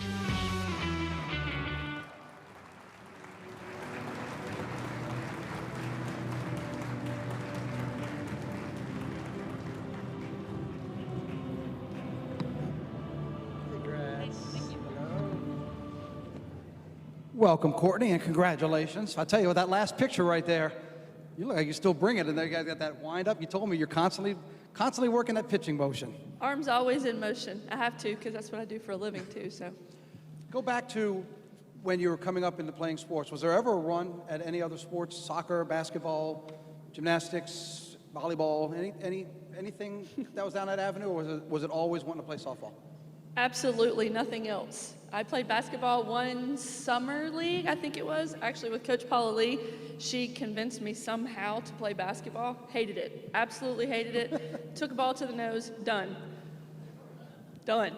Didn't want to give it a second chance, huh? No. That was it. You told me your mom coached you. You were at shortstop, and then you decided to make a move behind the plate. You decided to go play catcher. So how did you make the transition from catcher to inside the circle? So I started playing ball, and again, I think maybe my parents chose the sport for me, but when I started, I played pretty much every position, which I think all little kids do. But then I decided I wanted to be a catcher. And I think I was about 9, and I went to catch a ball behind the plate, and I don't know if it was my fault or the batter's fault. I don't know. I just know that when I grabbed for the ball, she hit me with the bat. Twice in the same game, and I never caught again. So that was the end of those catching days. So you put the end of that. Did you put your foot down and say, all right, I'm going to go to the circle, or did somebody move you? I guess I did it. I don't know. I was 10, but I knew I wasn't going behind the plate anymore. No more catching. No. Well, I can think of 1,773 players that wish you would have stayed behind the plate, because that's what you had with all of your strikeouts. You went to Bel Air High School in Baton Rouge, and if you can catch the green light cycle going down Florida Boulevard, you're only about 15 minutes away from LSU. But you didn't have a chance to play there. You went to Nichols, outstanding career, Southern Miss. But I know LSU plays a part in a big memory. Why don't you share that with us? Yeah, you know, coming out of high school, I wasn't highly recruited. What ended up being my coach for 3 of the 4 years, she recruited me out of a tournament in Texas, so I ended up at Nichols. And then when she left, I stayed at Nichols for a year and then decided, you know what, I want to follow her. So within all of that, I had the opportunity to talk to a lot of different other schools, and unfortunately for one reason or the other, which I know the reasons, it didn't work out to go to LSU, but you know, we came back and played them my junior and senior year for the regionals to go to the World Series, and lucky enough for us, we won. Go ahead and tell everybody how many you struck out. I'll do it. If you don't remember, I'll do it, but I know you know. I really don't know. You don't? I do not know. You went to LSU in a regional to go to the College World Series. You beat LSU 1-0. She struck out 21 batters. It wasn't a 7-inning game, though. I think it was maybe 8 or 9. You struck, did you not hear me? You struck out 21 batters, which was, I mean, it's just incredible. So as we saw in the video, now your daughter's playing. Yes. So you went through the gamut and had an outstanding career and then coaching, and now she's playing. So take off the coaching hat, put on the mom hat, and take us what it's like now in the stands when you're watching her. Well, you know, she did a lot of different things growing up. It was really her option. She played volleyball, she did competition cheerleading, and truth be known, that was my favorite thing to attend.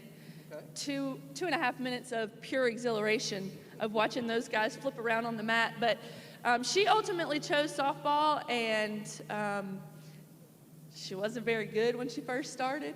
So we decided, we have these come to Jesus meetings. We had it when she was probably 10 or 11, and she decided right then and there that she was going to be the best pitcher that she could be. So being a mom to a pitcher is stressful.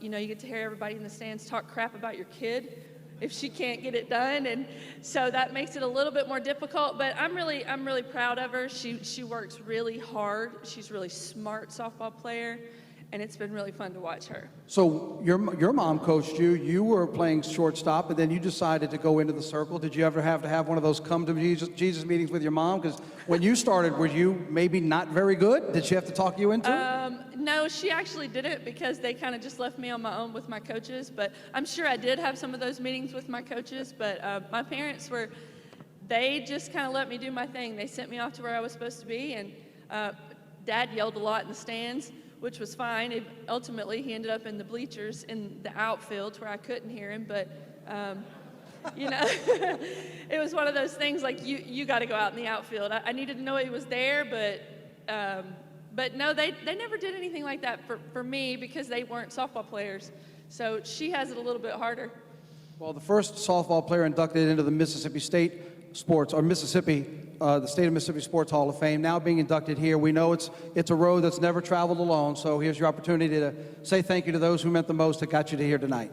Well, first and foremost, obviously, I want to thank my parents. My mom's here tonight. Dad's up there watching down on us, but you know, they sacrifice a lot to get, I think parents in general sacrifice a lot for their kids to get where they are, and I certainly appreciate that.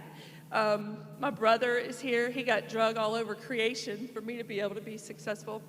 And my uncle's actually here too, and he did the same. He didn't get drug. He did it on his own. But my grandparents came to most everything I had. If I had one person that could be my softball person, it was my college coach, Coach Lou.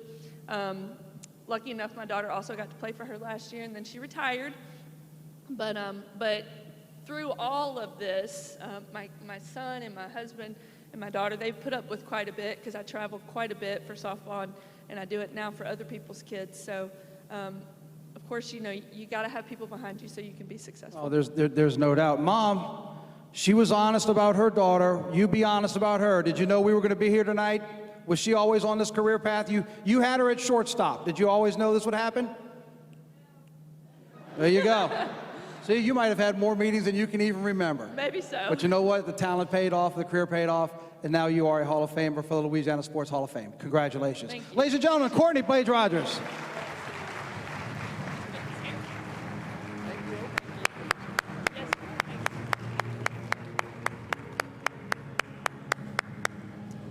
Congratulations to Courtney and her family. And I don't think any mom would know that they're raising a kid who can strike out 21 or 24 or 27 players. That's ridiculous. Courtney, if you ever want to move to Shreveport, we could use you on the Broadmoor Baptist Church softball team. There is a home for you there. If you're Catholic, we will work something out. That's just nitpicking. Okay, let's keep it on the baseball field and meet a guy who could rake now. His head coach became a Hall of Famer just a couple of years ago, and now it's his turn. He is an iconic, history-making player for Southern and in the major leagues. Please welcome the humble and gracious Ricky Weeks. You'll enjoy this. For 5 and demolishes that competition, and in that year he hits 470 something. Then they say, oh well, we need to see him against the best in the world, and he goes to Team USA, and then he goes to Team USA and balls out and does his thing there in Italy and the different countries they went to. Then he comes back the next year, and they say, okay, maybe he's the real deal. Then he wins the Golden Spikes Award, hits 490 something, becomes the highest career batting average in NCAA history. And I just witnessed this man break so many barriers, man. Ricky Weeks had the discipline. He could go to work and do things alone. He didn't need a teammate to do it, and that was his strongest suit. And he was the right guy. You know, just like Jackie Roosevelt Robinson was the right guy to be the first black in MLB, Ricky Weeks was the right guy to win the Golden Spikes Award at a historical black school, because he did all the right things. He did exactly what I asked him to do. And I told him back in 2000, if you work hard, you can be anything you want at Southern University. The Florida native did what many considered impossible, winning the 2003 Golden Spikes Award, which Weeks accepted at the College World Series. He also won the Dick Howser Trophy. Both awards are presented to the nation's top player. From there, it was on to a 14-year Major League career after being the second overall draft pick of the Brewers. We both get drafted by the same organization. He in the first round to Milwaukee, me in the second round to Milwaukee. And from there, we came up through the minor leagues together. He quickly became one of my brothers. And it was fun watching him, you know, grow as not only as a player, but as a man. And it's, you know, our first years in Milwaukee, getting to see him turn into the all-star player was, it was quite a treat. So it's not a surprise at all to see my guy being inducted. For Ricky Weeks, success has come swinging a bat and proving that the top players in college baseball can come from anywhere. All they need is a chance. Tonight, it's our turn to say thank you for your work ethic and award-winning ability. Ladies and gentlemen, Louisiana Sports Hall of Famer, Ricky Weeks.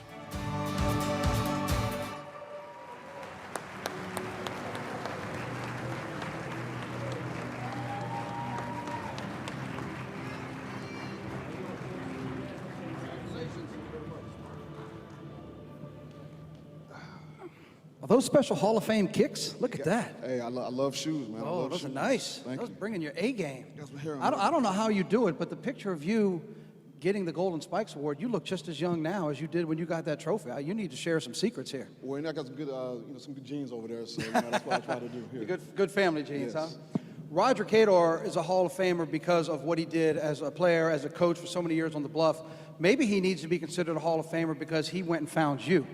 Because I know in our conversations, you told me you were about that close to thinking you might need to pursue football. Yeah. Tell everybody the story and how it was that you landed from Central Florida in Baton Rouge on the Bluff.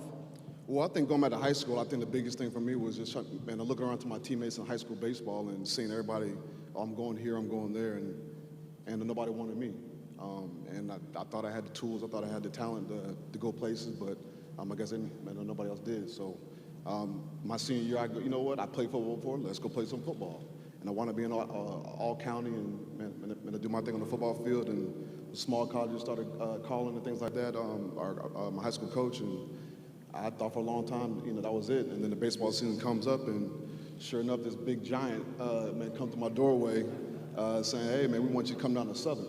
And being from Florida, we got FAMU, the university, we have Bethune-Cookman College, but I never heard about Southern really too much. So, man, obviously I was blessed, man, to go to Southern and create relationships and bonds that last a lifetime. And when athletes always talk about relationships, and you just said it right there, about lasting a lifetime, I'm sure it must be an extra special kind of relationship when you believed you had the talent, you probably tried as best you could to tell others you had the talent, nobody wanted to invest in you except for one man. How did that really foster the relationship that still exists today with Coach Cador? And did it even drive you even more to prove him right, that he came to get you to say, I see it in you, now I want to bring you to Louisiana and I want to see you do it here? Yeah, for sure. And I think one of my biggest, I guess, things that always drove me was just, play that chip on my shoulder. And I think when Coach Cador came, come get me to come play for Southern University, he kind of brought that out of me. You saw in the video where he's saying that, you know, you can do whatever you want to do in life if you put your head down and work hard, and that's what I try to do. I know, as they also said in the video, very humble, a person as you are, to come out here and get that kind of attention. We talked about it on the purple carpet as you were making your way in here, how across town in Baton Rouge, there are a lot of guys that wore the purple and gold that have gone on to very successful careers in the majors. Southern doesn't have that deep of a history, but you definitely earned the right to kind of stick that chest out a little bit. And you told me there was an incident when you were representing the country for going for Team USA that it really reminded you, you know what, I belong here. Share that story. Yeah, for sure. Man, being from Southern University, you know, good old small school from Baton Rouge, Louisiana, going out there, and I think Coach Keller played a big part of me getting to that, you know, that invite, get a trial for the team. And going there, you're seeing guys from Texas, Florida States, the Miamis, you know, man, the big name schools around the country, and me, you know, man, to kind of put my head down, thinking, man, to be from Southern, you know, that's not being too much. Although I was very confident in my abilities and things like that, but going out there and as the summer went along and I made the team and doing my thing, I'm like, you know what? I think I'm pretty good here, you know what I'm saying? So just that the whole timeline there kind of, you know, I was able to stick my chest out and wear the Southern University name proud and just go from there. And then to do it in the majors as well, because I know it's a very small community when you get to the elite level of professional sports, in any sport. So you get to see these guys and travel in the country. How much was it, how enjoyable was it for you getting to share your Louisiana stories and your Southern background when you would go to, whether it's New York or Anaheim or Toronto, whoever you're playing, and you see these guys over and over, and people want to start asking you, hey man, tell me about what it was like playing for Southern University. Right, and you know, it was always a treat because I think sometimes, you know, people forgot where I came from, I think, and when you're able to go out there and put forward your best foot, and when you hear people ask you, hey, and what college you went to, I always proudly say Southern University, the Southern University at that, and to me that was a compliment in itself. I know for football for Southern, Jack Nation's alive all over the country. Did you ever have Southern alumni come see you on the baseball field as well? Because I've traveled and covered football. Yeah. I've seen that in person. Yeah. Baseball, it's different. It's not one game. It's a 3-game series, a 4-game series. But in all your travels, did you ever see some Southern alums that would come down and, you know, hey, Ricky, and they'd show you their shirt, you know, I'm a Southern person. Of course. You know, I got some teammates here, some old teammates, but you know, every time I was in Houston or Atlanta, Georgia, where, man, a lot of guys graduated with the, you know, to live and throughout their lives, but I would see them there, and of course I have, and you know, the best games you know, are happening in that city, and I'll tell you what, man, it makes you feel good about yourself, makes you feel good about you know, where you come from too. Absolutely. Well, you represented Southern so well, and as we give everybody the opportunity to do, I know a lot of people behind you to get to that point and even lift you up when it looked like you weren't going to get that call until Roger came calling. Who else would you like to thank tonight as you make it as a Hall of Famer tonight here in Louisiana? Well, you know, man, first of all, you know, man, I think my whole family being here, mom, dad, sister, brother, my niece, and I was my wife and kids, you know, over here, and you know, to me, that's that's very special. I don't want to be choked up too much over here, but to me, yeah, it's special. You can get choked. This is your moment. You can get as choked up as you want. Yeah. You all should be proud of him. He's represented you very well, and you represent Southern very well. You were a highlight reel. It was fun to cover your career. Congratulations. Thank you very much. Ricky Weeks, ladies and gentlemen. Thanks, sir. Congratulations. Ricky Weeks, Golden Spikes Award winner. We'll get him to show you those shoes in just a second. Congratulations to his beautiful family. His mother talked to Coach Cater on the phone. She said, my son's coming to your place. She had never even met the guy before. And then when she met him, she knew she'd made the right decision. Hey, Ricky, can you show everybody those shoes? Can you show everybody the shoes real quick? We just can't see them because we got a shrubbery deal going on. I got you. Yeah. That's some Hall of Fame kicks right there. Okay. You gotta love that guy. Okay, and it's still a family at Southern. Be sure to read about him in your program. A lot of guys, it's a fascinating tale. Speaking of baseball, since we last joined you in June, we've lost one member of the Louisiana Sports Hall of Fame, so I hope you'll join me as we go to break for a moment, remembering Louisiana native and overpowering star pitcher James Rodney Richard.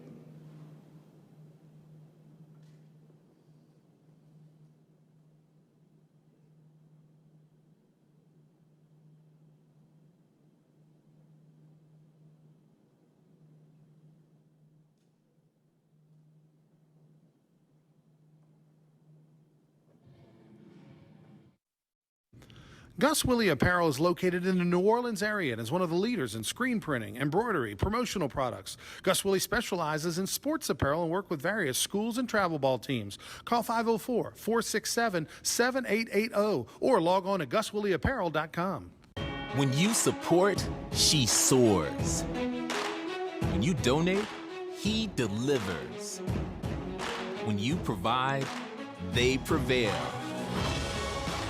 Since 1987, TAF members have lifted the minds, bodies, and spirits of LSU student athletes, making sure they have what they need to succeed in competition, the classroom, and in life. When you give, they go. Red Zone Fundraising is Louisiana's largest high school sports fundraising company. If you're a school, church, club, or any organization that needs help in fundraising, call Red Zone today. Red Zone, a locally owned and operated Louisiana company, call 877-873-5350. The annual Louisiana Sports Hall of Fame induction ceremony is sponsored by the following State Farm Insurance Agents of Louisiana.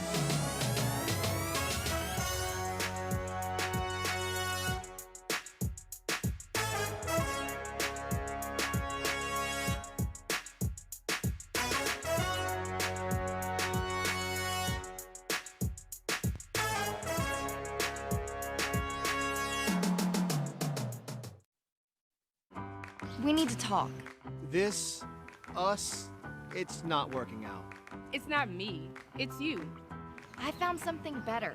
Better rates, better perks. And less drama. So yeah, we're done. I'm saying bye to banks. And hello to checking that changes everything. Choice Plus checking from La Capital is here for you. Earn huge dividends on your monthly balance, plus cool perks by Bazing. Say bye to banks and hello to La Capital Federal Credit Union. Visit a branch today. Hello, I'm Mike Lindell, inventor of MyPillow. Thanks to your support, you've helped make MyPillow become one of the fastest growing companies in America. My patented fill adjusts to your exact individual needs and helps keep your neck supported and aligned. For a limited time, you can get a premium MyPillow for the lowest price ever. Regularly $69.98, now only $29.98. Sleep well, America! For the best night's sleep in the whole wide world, visit MyPillow.com. Are you waking up in the morning with a sore jaw, headaches, maybe even ringing in your ears, all because you're grinding and clenching your teeth at night? That's exactly what was going on with me. That's when I found this, the Brux Night Guard. Now the Brux Night Guard redirects the bite force away from the back teeth, reducing jaw pain while still protecting the teeth. This unique design is what makes Brux Night Guard different from all other traditional grind guards. Go to BruxNightGuard.com and order yours today.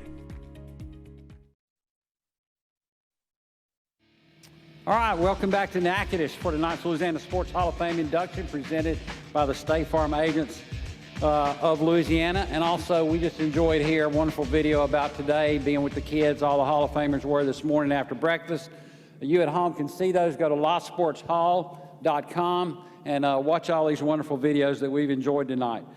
We have 3 inductees left. Is anybody cramping or anything? You need a knee-high grape or a Courtney, you need eye black? Anybody need anything? Dorsey, you need your ankles taped? Okay, we'll get somebody on it. And we're going to soldier through. If you need a salt tablet or something or a banana, raise your hand.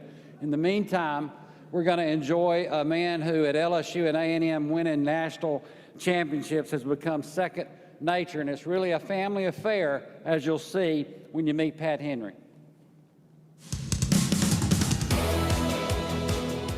The old saying is like father, like son. So when you see the pictures of Pat Henry's grandfather, Gwen Henry, and his dad, Bub, coaching track and field, if you are following in the family business, the next picture is also obvious. Pat was a complete coach. A lot of coaches can recruit. A lot of coaches can coach the technical side of an event. A lot of coaches can motivate and all the other intrinsic items that are involved in coaching. But there's very few coaches that can do it all. This complete coach has won a total of 36 NCAA men's and women's indoor and outdoor titles, 27 of them during a 17-year run at LSU. And he ranks 3rd all-time in any division of college sports in national championships. Even though track is an individual sport, we all knew that we were part of a collective that had greater goals. And so it was very easy for us to buy into the system, to bring to the table our hardest and always work. And so you knew early on, it was an ongoing joke with us that you didn't want to be on the team that lost it. At that point we had 10, and we were so excited to be able to have that legacy for this program. Remarkably, his first 10 women's teams at LSU won the NCAA Outdoor Championships. His 1989 men's title was the first for the LSU men in 56 years. When both teams won the NCAA outdoor titles in 1989 and 1990, LSU was the first school to achieve that honor. 3 more times he accomplished that at his present school, Texas A&M, where he has been since 2005, showing no signs of retirement as he continues to develop world-class athletes. His philosophy and how he approaches and deals with the student athletes is just phenomenal. The respect that he gets from them and the respect that he gets from the people that work for him. You know, I had the opportunity obviously to work with him and under him for about 10 years, and I learned a lot and have applied a lot of those same kind of concepts to kind of keep this ball rolling here at LSU. So without question, I think it's well deserved, and I'm really happy, to be honest with you, that he's being inducted into the Louisiana Hall of Fame. I'm extremely proud to be a part of this program and had him as a part of my growth as an athlete, as a coach, and as a person. He is someone that will always remain someone special to me, and so I'm so excited and proud of him. It is no surprise that 2 of his Texas A&M athletes combined to win 3 gold medals in Tokyo a few weeks ago. It also is no surprise that his excellence in coaching and developing great collegiate talent at LSU has earned him a place at the top of this state's medal stand. Ladies and gentlemen, Louisiana Sports Hall of Famer, Pat Henry.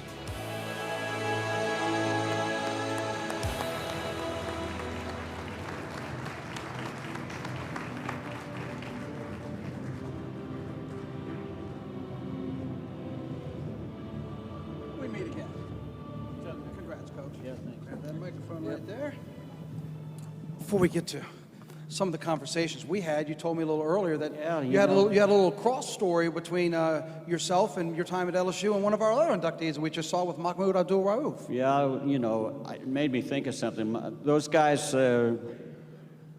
Maqbul and Ricky and Shaq were all, I don't know, Dale brought them out on the track one day. And I don't know why he brought them out there, but he brought them out there. If you know Dale, you know that. And they were running 100 meters.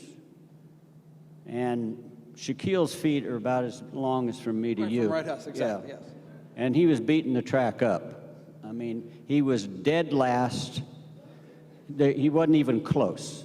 All the rest of the guys were beating him real bad. Shaq was way back. They was on about their 6th or 7th one of those hundreds they were running. And my female sprinters walked onto the track in the back straightaway, and Dee Dee Hill was one of them. Shaquille won every one of them after that. He looked like a gazelle compared to what he was before. So environment has a lot to do with success. And his career turned out pretty good. That's right, too. he sure did, all right. sure did.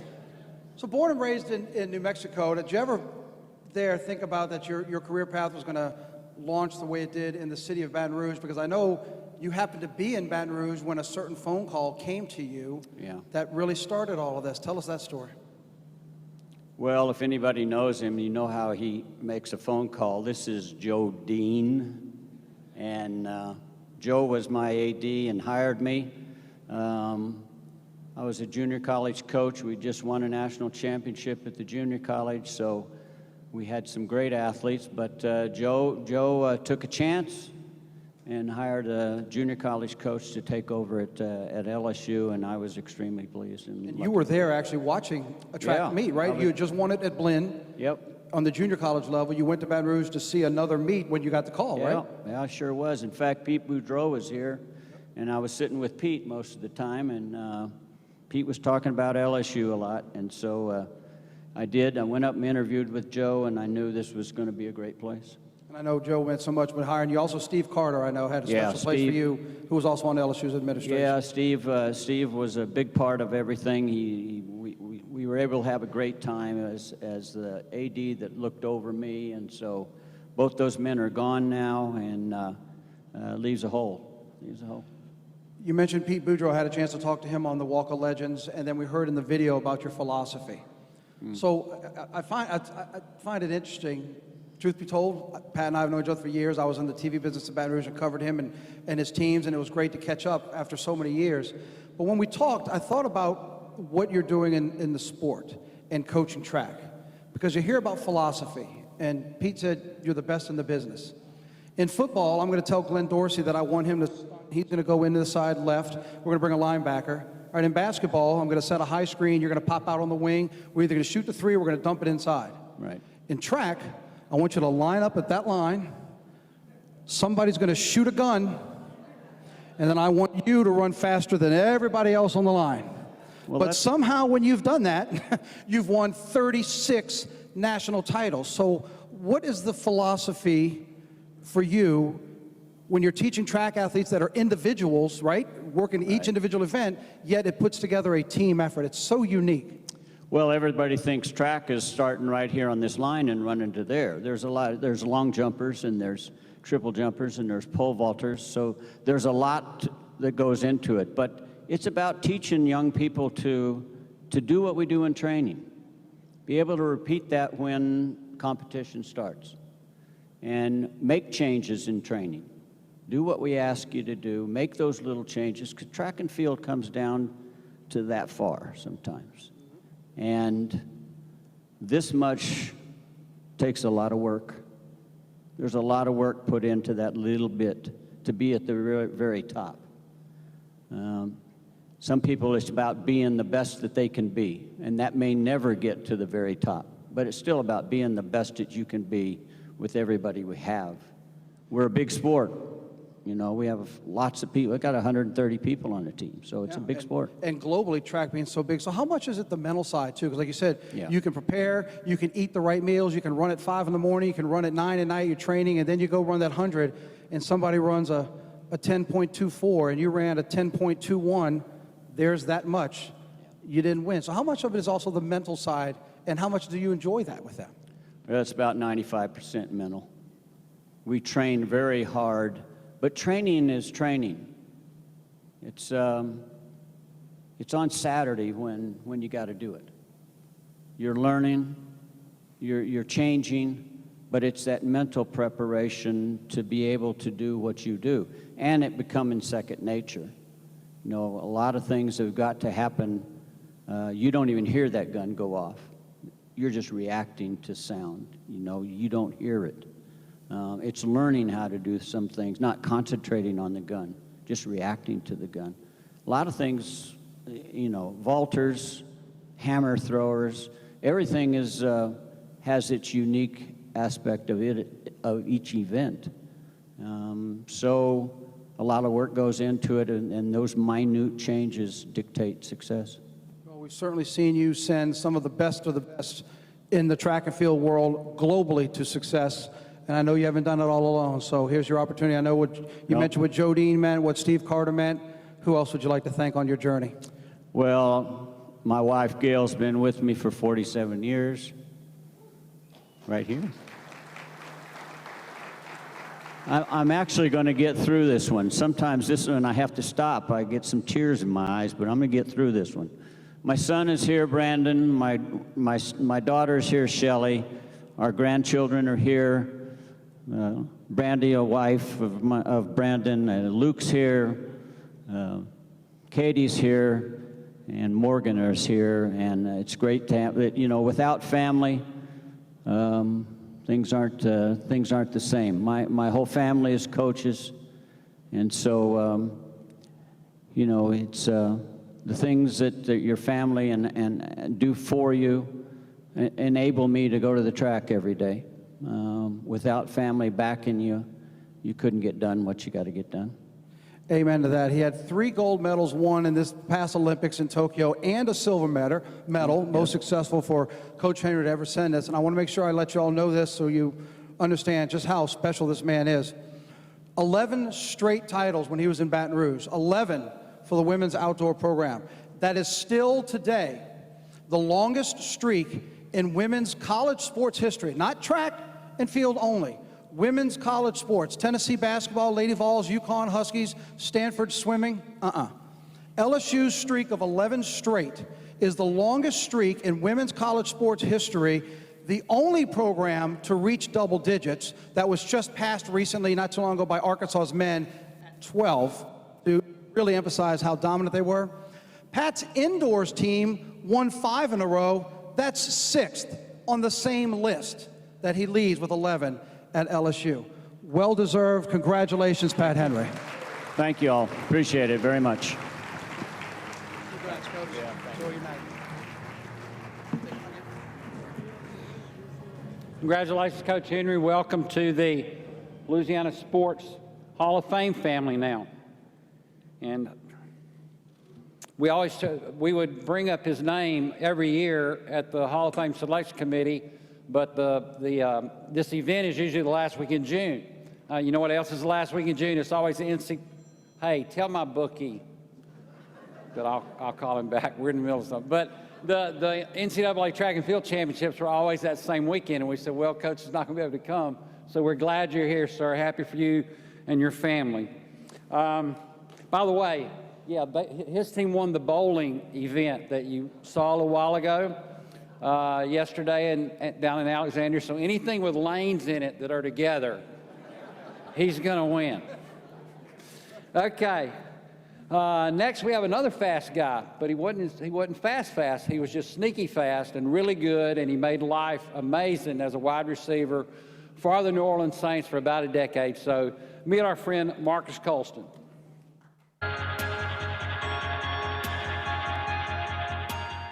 Marcus Colston said many times he did not like attention. But in his fine 10 years with the New Orleans Saints, he drew much attention for the way he played the game. When it came to successful wide receivers for the Saints, Colston's name was head and shoulders above the rest. That is what I don't think enough people appreciated, was how much of a great mind he is, how much of a forward thinker he is. He's always looking at things from different angles, and he wasn't just a great wide receiver, but he was also a great businessman. That's what I respect about him the most now. And he's also an amazing father, husband, and he's really doing his thing, man. I'm very, very proud of him. He deserves all those great things. Colston caught the NFL's attention while at Hofstra, but his 6'4", 220-pound stature made him a tweener that made most teams ignore him early. But the Saints, with a 252nd draft pick, found a diamond in the rough, and he was immediately noticed. I can recall his first touchdown catch at Cleveland. If you were expecting a fun end zone dance or anything, you were just going to get a flip. You know, in the pylon he caught against the Green Bay Packers, we were down 13-0. We came back and won that game in week 2 to lead up to governor of the game you were referencing. And to watch the career he had in the I want to use the right word, I don't know if it's symbiotic relationship, or that cohesiveness he and Drew shared that was earned post-practice. It was earned throughout countless days at Millsaps. And I know Drew would say the same thing, but man, the consistency and the professionalism and knowing exactly what you were going to get week in and week out. And mind you, what you were going to get was the all-time leading receiver in the history of this organization. He was an integral part of the Saints' game plan, starting 106 games in 10 seasons. And when it came to that special season, Colston led the Saints with 7 catches for 83 yards when New Orleans partied with the Lombardi Trophy in Super Bowl 44. He had an all-star career. A guy played 10 years and had 10,000 yards. I mean, like, that. What more can you ask for a guy? And to me, I felt like at times I had to do the talking for him. Like, you know, year after year, him not getting selected to the Pro Bowl, and I would say something about it. Like, why is this guy not getting selected to the Pro Bowl? Is it because he's not doing dances? Is it because he's not boisterous in the media and telling people what they need to be doing and all this stuff. Like it was disappointing to me that he never made it to the Pro Bowl, but he, in my mind, was always a Pro Bowl player. Just went to work every single day, competed, made plays, and then obviously we knew in the games he was going to show up, because that's all he did was show up and make big plays for us. This evening, this state says thanks for the great years with the Saints as we welcome Louisiana Sports Hall of Famer Marcus Colston. Okay, well, here's what happened today, of course. I think some of this will be on the video you're about to see, but Marcus and his family, we ate breakfast with him. He was here at lunch and for the Tiger Athletic Foundation gig. But as the weather progressed, he was not going to be able to make a flight to get back to New Jersey tomorrow with his family. And so he should be in Dallas right now instead of New Orleans, and he'll go back tomorrow. Please read about all his community service work too in the story in your I started to say bulletin. I'm already at Sunday school tomorrow in your program and online at LSHOF.com. He and Ronnie Rance sat down this afternoon before he left, and so enjoy this time with Marcus Colston. I know Marcus wanted to be here with us tonight, but obviously things changed.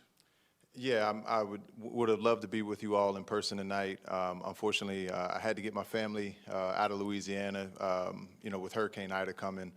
Us being from the Northeast, we're not really as savvy navigating these hurricanes, but so sorry we couldn't be here with you all tonight. And, again, wish we could have been, and we're so appreciative and so thankful and grateful for this opportunity. Talk about your weekend, by the way, in Natchitoches. You participated in just about all the events. What was it like for you and your family? It was such an amazing experience. Just being back in Louisiana, just feeling the energy here again. It's been a while since I've been around this many people, and it was just such a great atmosphere. Thank you guys for putting on such an awesome event. Who Dat Nation reaches this far out into Louisiana, and it was just a great experience having my family. Be able to feel the vibes and feel the energy. Just truly a great event. Back when you came out of Hofstra as a young 23-year-old, as a rookie back in 2006, obviously the city of New Orleans and the state of Louisiana was going through a lot of things. The franchise of the Saints were kind of rebounding from Katrina. What do you remember about, and what did you know, I guess, about Louisiana back then? Well, back then I didn't know a whole lot. I'd been a fan of football since I was a young kid, so I knew about the Saints organization and knew about some of the hardships that the organization had faced, in the 2005 season.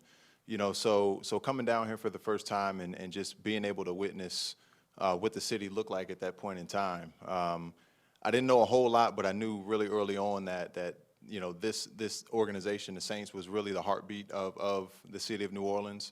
And I knew that what we were doing at that time was so much bigger than football. And, just having an opportunity to play a game that I loved and know that it impacted so many, so early on in my career is one of the things that I grew to love about playing here in this city. And one of the reasons it's become so important and so integral in my career and really who I am, to this day. Obviously, you bursted on the scene as a rookie. When did you know that there was something magical? When was that moment that you knew that you, Drew, this franchise was special? It's funny because, I only really see that in hindsight. We kind of came together in 2006. We kind of laugh about it today. It felt like a bunch of misfits. We had a first-time head coach. Drew was coming off of his injury. Our 06 class, we came in as rookies. And, we just, that first training camp we had, I think it really molded us as a team. The heat of Jackson, Mississippi in July and August with no indoor facility. All you got to lean on is the guy next to you. So, I think that being our first experience together, it kind of, created this bond and created this mentality that, we were just a group of grinders. We came to work every day, with the mindset to get better. And I think when you're wired that way, it makes it really hard to see the incremental success. So, for us, I think part of the greatness that we were able to put together as a group and as a core was that we really didn't focus on the end result. We were so process oriented day in and day out, and you know, the product on the field on Sundays kind of spoke for itself, but only in retirement can I really look back and reflect and see, you know, what we were able to accomplish and how special it really was. 2009, you guys win the Super Bowl, and when you talk to any former teammate of yours, they'll say that the most memorable thing about that Super Bowl might have been the victory parade. What do you remember most about that year? The parade is definitely at the top of the list. You know, I know we came into the season off of two pretty subpar years. I think we finished 7-9 in both of them, and you know, we knew coming into the season that we had the right pieces, the right people, and you know, we got off to a fast start. I think we ran off 13 straight games, and you know, once we got into the playoffs and got into the tournament and kind of got going again, we knew we had a shot to do something special, and you know, being able to go down to Miami and you know, finish the job off, really feel the energy. I think the party started in Miami before we got back with so many Saints fans in the crowd. But you know, that parade that you mentioned, man, is nothing like it. You know, just seeing the streets filled, you know, riding the Mardi Gras floats. That was actually my first time on a float. You know, just being able to ride through the city literally all day long. Get out there around lunchtime and don't go home till it's dark outside. That experience, just being able to share that with the fan base, share that with the city. You know, it's just one of those moments you never forget. Finally, what do you want to say to the Saints organization and to the folks of Louisiana? I mean, there's so many people to thank. I would love to thank you all in person, but the list gets a little too long. You know, first and foremost, thank you to the Benson family, Mickey Loomis, Sean Payton, for taking a chance, you know, on a small school kid out of Hofstra. You know, that opportunity was so meaningful for me as an individual and really my family as well. Appreciate Curtis Johnson, CJ, was that hard-nosed coach that I needed when I didn't really know how much talent I had. You know, he was somebody that really pulled it out of me day in and day out, whether I wanted it to come out or not. So I really appreciate CJ and having him at that point in my life and my career. You know, obviously all my teammates, Drew, you know, you don't play receiver without a great quarterback, and I had really the best that there is at the position. You know, the relationship that we were able to form over the years, the bond, the production that we were able to put together. You know, it's two guys that just went out and did the work, and you know, hopefully the work and the product spoke for itself. All of my other teammates over the years, you have so many, you know, throughout a 10-year career, you know, from 1 to 53 on the roster, practice squad included. You know, all of you guys were really an integral part of my success, our team's success, and you know, just truly thankful for being able to play in such a great organization. You know, also really thankful for my family, my core unit at home, my wife, my children, my parents who unfortunately are no longer with me. You know, everyone in my life has played a part and played a role in you know, me having an opportunity to get to a day like this, and you know, just truly humbled and grateful. Well, congratulations, 2021 Louisiana Sports Hall of Famer Marcus Colston. Hey, Marcus. Okay, that's more than he said in any post-game interview in 10 years combined with the Saints. Look at, he's just such a humble guy. He's humble like the rest of this class and a bona fide stud like the rest of this class of 2021. Each member of the induction class is going to get a DVD in a little while of tonight's event. Can y'all give Marcus and his family one more hand so he can enjoy it when he gets that? Because he hated to leave. He hated to leave, y'all. And we'll be back to wrap things up in just a minute from Natchitoches. Stick around. This summer, visit Natchitoches, Louisiana for a family fun in the sun vacation. Natchitoches, Louisiana, the oldest settlement in the Louisiana Purchase, is your newest adventure destination. For history, lifestyle, and culture. For more information, please visit us online at natchitoches.com. When you support, she soars. When you donate, he delivers. When you provide, they prevail. Since 1987, TAF members have lifted the minds, bodies, and spirits of LSU student athletes, making sure they have what they need to succeed in competition, the classroom, and in life. When you give, they go. Your heart will beat more than 2.5 billion times in a lifetime. Each of those heartbeats deserve the region's most advanced cardiac care. Rapides Regional Medical Center was the first in the region to offer state-of-the-art procedures like TAVR and micro pacemakers. And we have the area's only hybrid operating room for advanced cardiac surgery and electrophysiology. When it comes to second chances of the heart, we should be your first choice. Rapides Regional Medical Center, heart care on a higher level.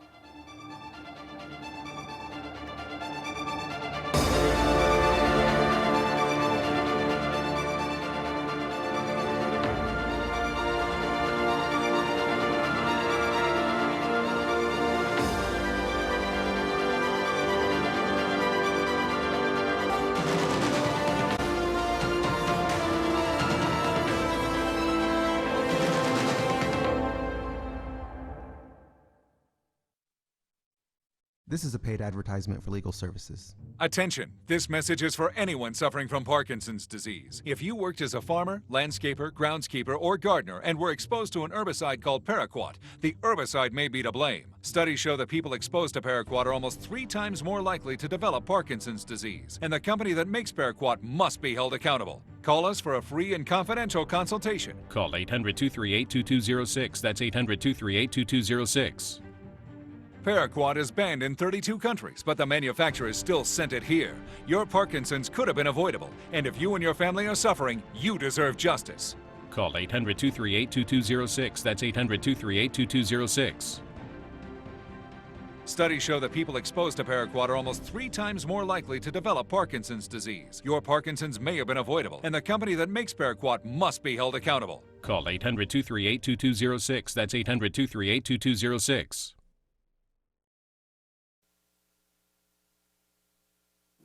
The 2021 Louisiana Sports Hall of Fame induction is brought to you by State Farm Agents of Louisiana, La Capital Federal Credit Union, Louisiana Propane Dealers, Rapides Regional Medical Center, City of Natchitoches, Northwestern State University, Natchitoches Regional Medical Center, Hancock Whitney Bank, Tiger Athletic Foundation, the New Orleans Saints, and Louisiana Lottery. Okay, we're back trying to do live television. Welcome back to the Event Center. We're going to wrap this thing up tonight. Before our final inductee, let me remind all of you here and also all of you watching on television through Cox Sports Television that you can visit. If you're in Natchitoches, please make sure and visit the wonderful museum on Front Street. It's open Tuesdays through Saturdays. A lot of outstanding displays. Something from all of this class will be in there, and we'd love to have you on Front Street. Okay, we saluted a offensive player a second ago. Let's salute a defensive one. This was, you're going to hear in this video all these premier defensive awards. This guy won all of them. He won every single one of them. He dominated on defense, one of the great Tigers of all time. Enjoy your time with Glenn Dorsey.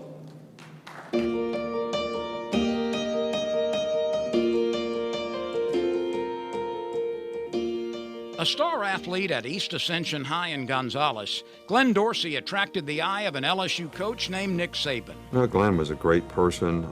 I think he had great values. He had really good family. You knew the guy had a lot of athletic ability, but he had all the intangibles that a player needs to be able to develop his full potential, and he just became a great player because of his intangibles. I mean, you can see he had a lot of explosive power, really good movement. He was smart, very instinctive player, and you just knew that it was going to be a matter of, as soon as he sort of developed the confidence systematically, he was going to be a great player. While Saban would only coach him for 1 season, he saw the potential, and what potential it would be.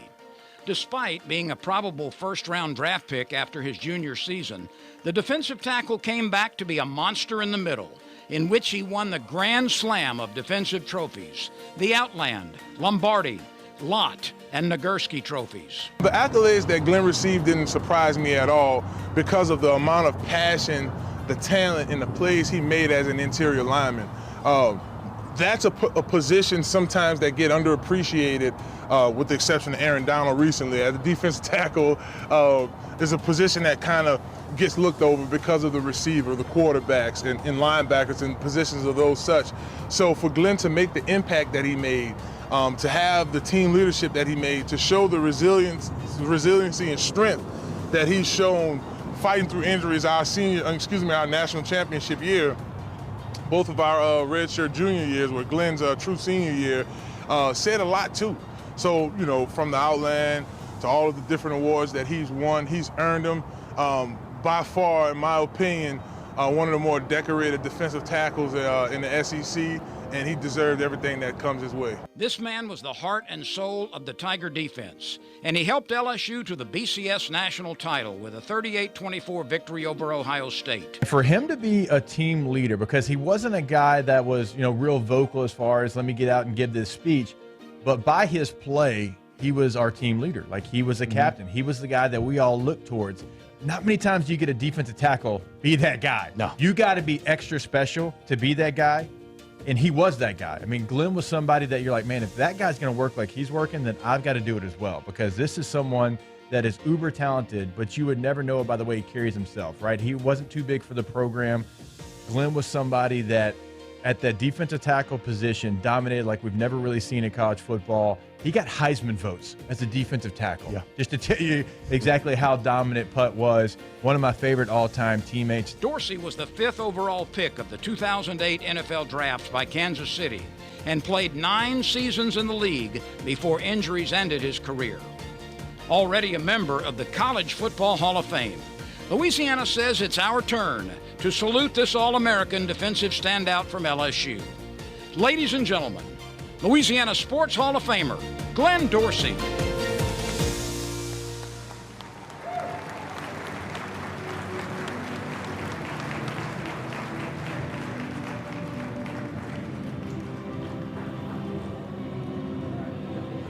we go again. Congratulations. Hey, that might be fine. Have a seat right there. All right. So let's tell everybody, I've been trying to catch this guy all week long to talk on the phone, and much like an offensive lineman, I couldn't slow him down. So, now that I got you, I'm going to start this interview with the toughest question I've asked anybody all night. Ooh. All right? When it comes to butterflies or getting ready for a game, which one gave you the most butterflies? I got it's a multiple choice. Going into Denver as a Kansas City Chief to play the Broncos, going into Tuscaloosa to take on Alabama, or going to the Pit to take on Santa Ma in the backyard brawl? Easily going to Pitt to take on Santa Ma. There we go. Our big rival in high school, East Ascension High School. We take great pride in going down to the Pit, and you know, it's a great rivalry. Yeah. Oh, I remember your days back there, the high school days. That's quite a rivalry there. Take us back to that third year. You're in purple and gold. You're playing, and as we talked about this a little bit earlier, so many athletes these days seem like they want to get to college so they can get out and try to get to the pros and have a chance at the next level, at the elite level. And you had that opportunity, and you said no. And you came back, and as we just heard in the video, you swept all the individual honors, and you helped lead your team to the national championship over Ohio State. Take me back to that decision-making. Was that a tough decision for you to tell the NFL you're going to wait another year? Well, yeah, it was a tough decision because, you know, it's so much at risk. You know, you risk getting injured, or you risk having a bad year. You know, your stock dropping, but I knew it was something about that team that was resilient. I know we had a great core group of guys, and Jacob Hester's and the early Doucettes and the Tyson Jacksons, and I felt like I needed to finish my mission. I feel like that's why I signed up to LSU, because it meant so much to me to bring that trophy to Baton Rouge, you know. And like I say, it was a hard decision, man. I got scared a few times. I got nicked up a lot, you know, but I felt like I hadn't made the choice. So I was in it, and I couldn't half-step, because we all know when you half-step in a sport, that's when you really get hurt, you know. So I had made the choice to finish that senior year, man, and I was going to push it to the limit no matter what. You comfortable with the leadership role? Do you like playing that role? We heard Jacob talk about it. You don't always see that from a defensive tackle, but he certainly talked about what you brought to the table in the entire locker room, not just for the defense. Is that a role you like being in? Well, I'm not the most vocal guy, man. I like to let my hard work. I like to, show what I'm doing and lead that way. I believe in working hard in the fundamentals of the game, and I just let my work speak for itself. And like I said, I've never been a real vocal guy that's gonna give you riled up speech. I'm gonna just go out there and show you, follow me, and that's what we had. We had a lot of guys on that team who was willing to put in the work and put their head down, not be very vocal. We didn't have people going above and beyond to be seen. We had a lot of guys that was wanting to work behind the scene and, and put forth a great effort. And, what a year, man. Oh, it was magical for sure. And, magical. And your actions certainly spoke well. Pat Henry turned LSU into a track school, but they all just kind of go on the track and it's an all-day event. Mahmoud brought basketball to a whole nother level, but they just run out the short little tunnel into the PMAC. You, my man, have got the countdown on the field with 100,000 strong, and the stadium was growing while you were playing. It wasn't what it looks like now. They were still adding on to it. Growing up in Gonzales, and you're a Spartan, and then you come right down the road, what was that like for you, whether it was the last time you went out or the first time you ran out on that field as a Tiger with all the pregame and all the hype? Does it still give you goosebumps? You still remember those moments? Oh, yeah, definitely. It was a tremendous feeling. Like you say, I'm from Gonzales, so I feel like I was playing ball at home. I was playing in front of my hometown crowd, and I always wanted to make them proud. And there's no greater feeling when I'm going to the stadium, pointing to the north end zone, and I'm getting the love back. It's like we're doing it together. And that 2007 season in particular, man, the crowd was second to none. And I really enjoyed the feedback because I do believe that we all did that together.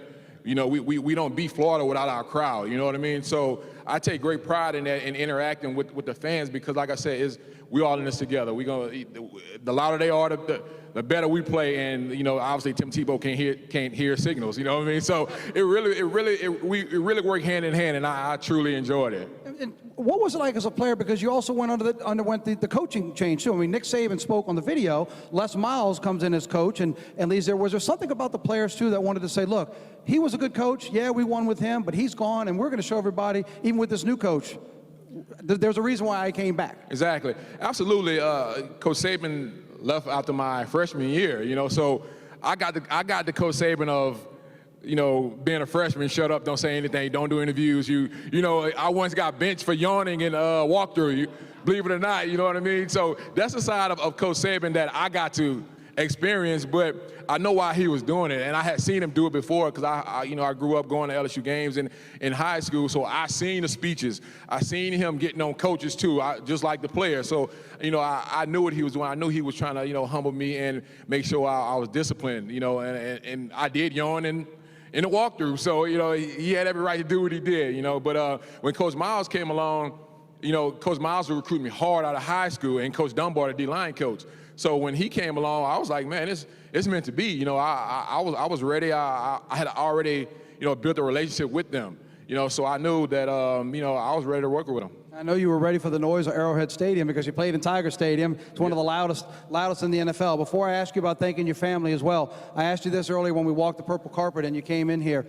Is it just the defensive backs that always seem to talk more than the linemen? Because, the Ryan Clarks of the world keep talking about, and Tyrann Matthews and Pat and Peterson, it's CB LSU, but why not DT LSU or DL LSU? Yeah. Because you, Marcus Spears, there's a long line of guys who played on the front line that went on to have a lot of success. Is it just because they talk more?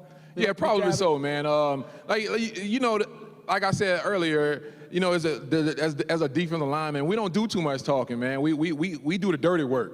We rather lead by example, and I'm thankful I had guys like Kyle Williams and Marcus Spears to show me the ropes, and early also, as a true freshman, I ended up starting a few games, and those guys, really saw. I think they really understood that I came there to work. I didn't come there to talk. I didn't want to be a distraction, and I think I earned their respect on how I just approached the game, and just I really didn't say much. I just wanted to play. And you certainly played it very well. I know you had a lot of support at EA and Gonzalez, certainly at LSU. Then you get to the NFL, and I know family means a lot when you got injured, and unfortunately, your career probably ended shorter than what you wanted, and they were there to comfort you. So before I let you go, this is your opportunity to thank those that have meant so much to get you here tonight. Oh yeah, you know, I have to thank my two angels up in heaven, and my grandmas, Pearl Neighbor and Minerva Dorsey. You know, they huge football fans, and they showed me the ropes at a young age on how to love the sport.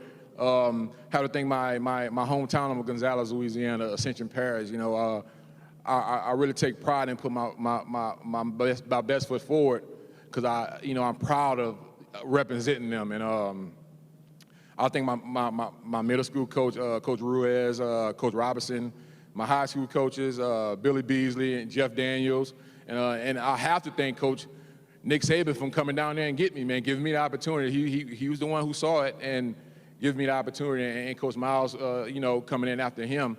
And as we know that football can be a taxing sport, you know, mentally and physically. So I have to thank my wife, Tiffany, for taking care of me, because I'm a lot to deal with sometimes. You know, sometimes I'm grumpy because I'm hurting, you know what I mean? And she cooking me those anti-inflammatory meals, remind me to drink water, and it's a thankless job that she does. And I had to thank my sister, Toy, because I know she was in a tough position growing up, because it was always about me, it seemed like. You know, it was always the next game. Oh, what is he doing now? He's playing football, he's playing baseball, he's playing basketball. Oh, he's powerlifting now, you know, and that's a real thankless job. And I want to thank you for supporting me. And, you know, I know it wasn't easy, and I love you to death, and I thank you. And I'm had to finish, you know, with my parents. They right here in the front row, Glenn Senior and Sandra. You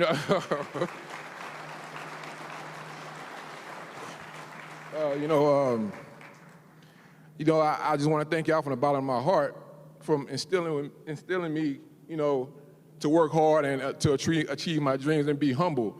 And thank y'all for being so selfless and giving me, you know, your heart and soul, and dedicating, you know, your life to me, you know, and making sure I had everything that I need, and always teaching me to approach the game the right way, put in the hard work, take pride in the hard day's work, you know. And I can't thank y'all enough, and I love y'all to death. So I'm gonna look y'all in your eyes and tell y'all thank y'all for everything, and I love y'all to death. Thank you. How about that, huh? What a great sight to see. I'm sorry those in the audience and those at home can't have the angle on this end, because a lot of times it's the honoree that might be brought to tears, and you're bringing tears and smiles to the table, and I couldn't think of a better way to end the night. You represent Gonzales very well, Baton Rouge and the state of Louisiana, and now you're a Hall of Famer. Congratulations. Ladies and gentlemen, Glenn Dorsey. Thank you so much, man. Hey. I enjoyed it, man. Thank you, man. All right. Was that not beautiful? Glenn Senior and Sandra, y'all did really, really good. You really did. Let's get all the Hall of Famers still with us up here. We're going to take a picture of them, then we'll let you go. Let's see, we got Gerald Boudreaux here, Dr. Bales, Pete Boudreaux, come on up, Timmy B, Roger Cater, Robin Fambro, Billy Harden. Be good to see you again up here, Billy. Kent Lowe, Dan McDonald. Y'all can clap for these folks. Jerry Pierce, the founder of Natchitoches. Glenn Quibido, Gary Reasons. Pam Jones represents Janice Joseph Richard, and also Bob Tompkins. The class of 2021, Courtney Blades Rogers, Roe Brown, Glenn Dorsey, Bo Dowden, the legendary Pat Henry, Doug Ireland, Terry McCauley, Sheldon Mickles, Ricky Weeks, and Ricky, if you can't come, at least make your shoes come up here. My name's Teddy Allen. On behalf of Victor and Ronnie, I want to thank all of y'all for being here tonight, especially the ones in this room. If you watched on television on Cox Sports, thank you.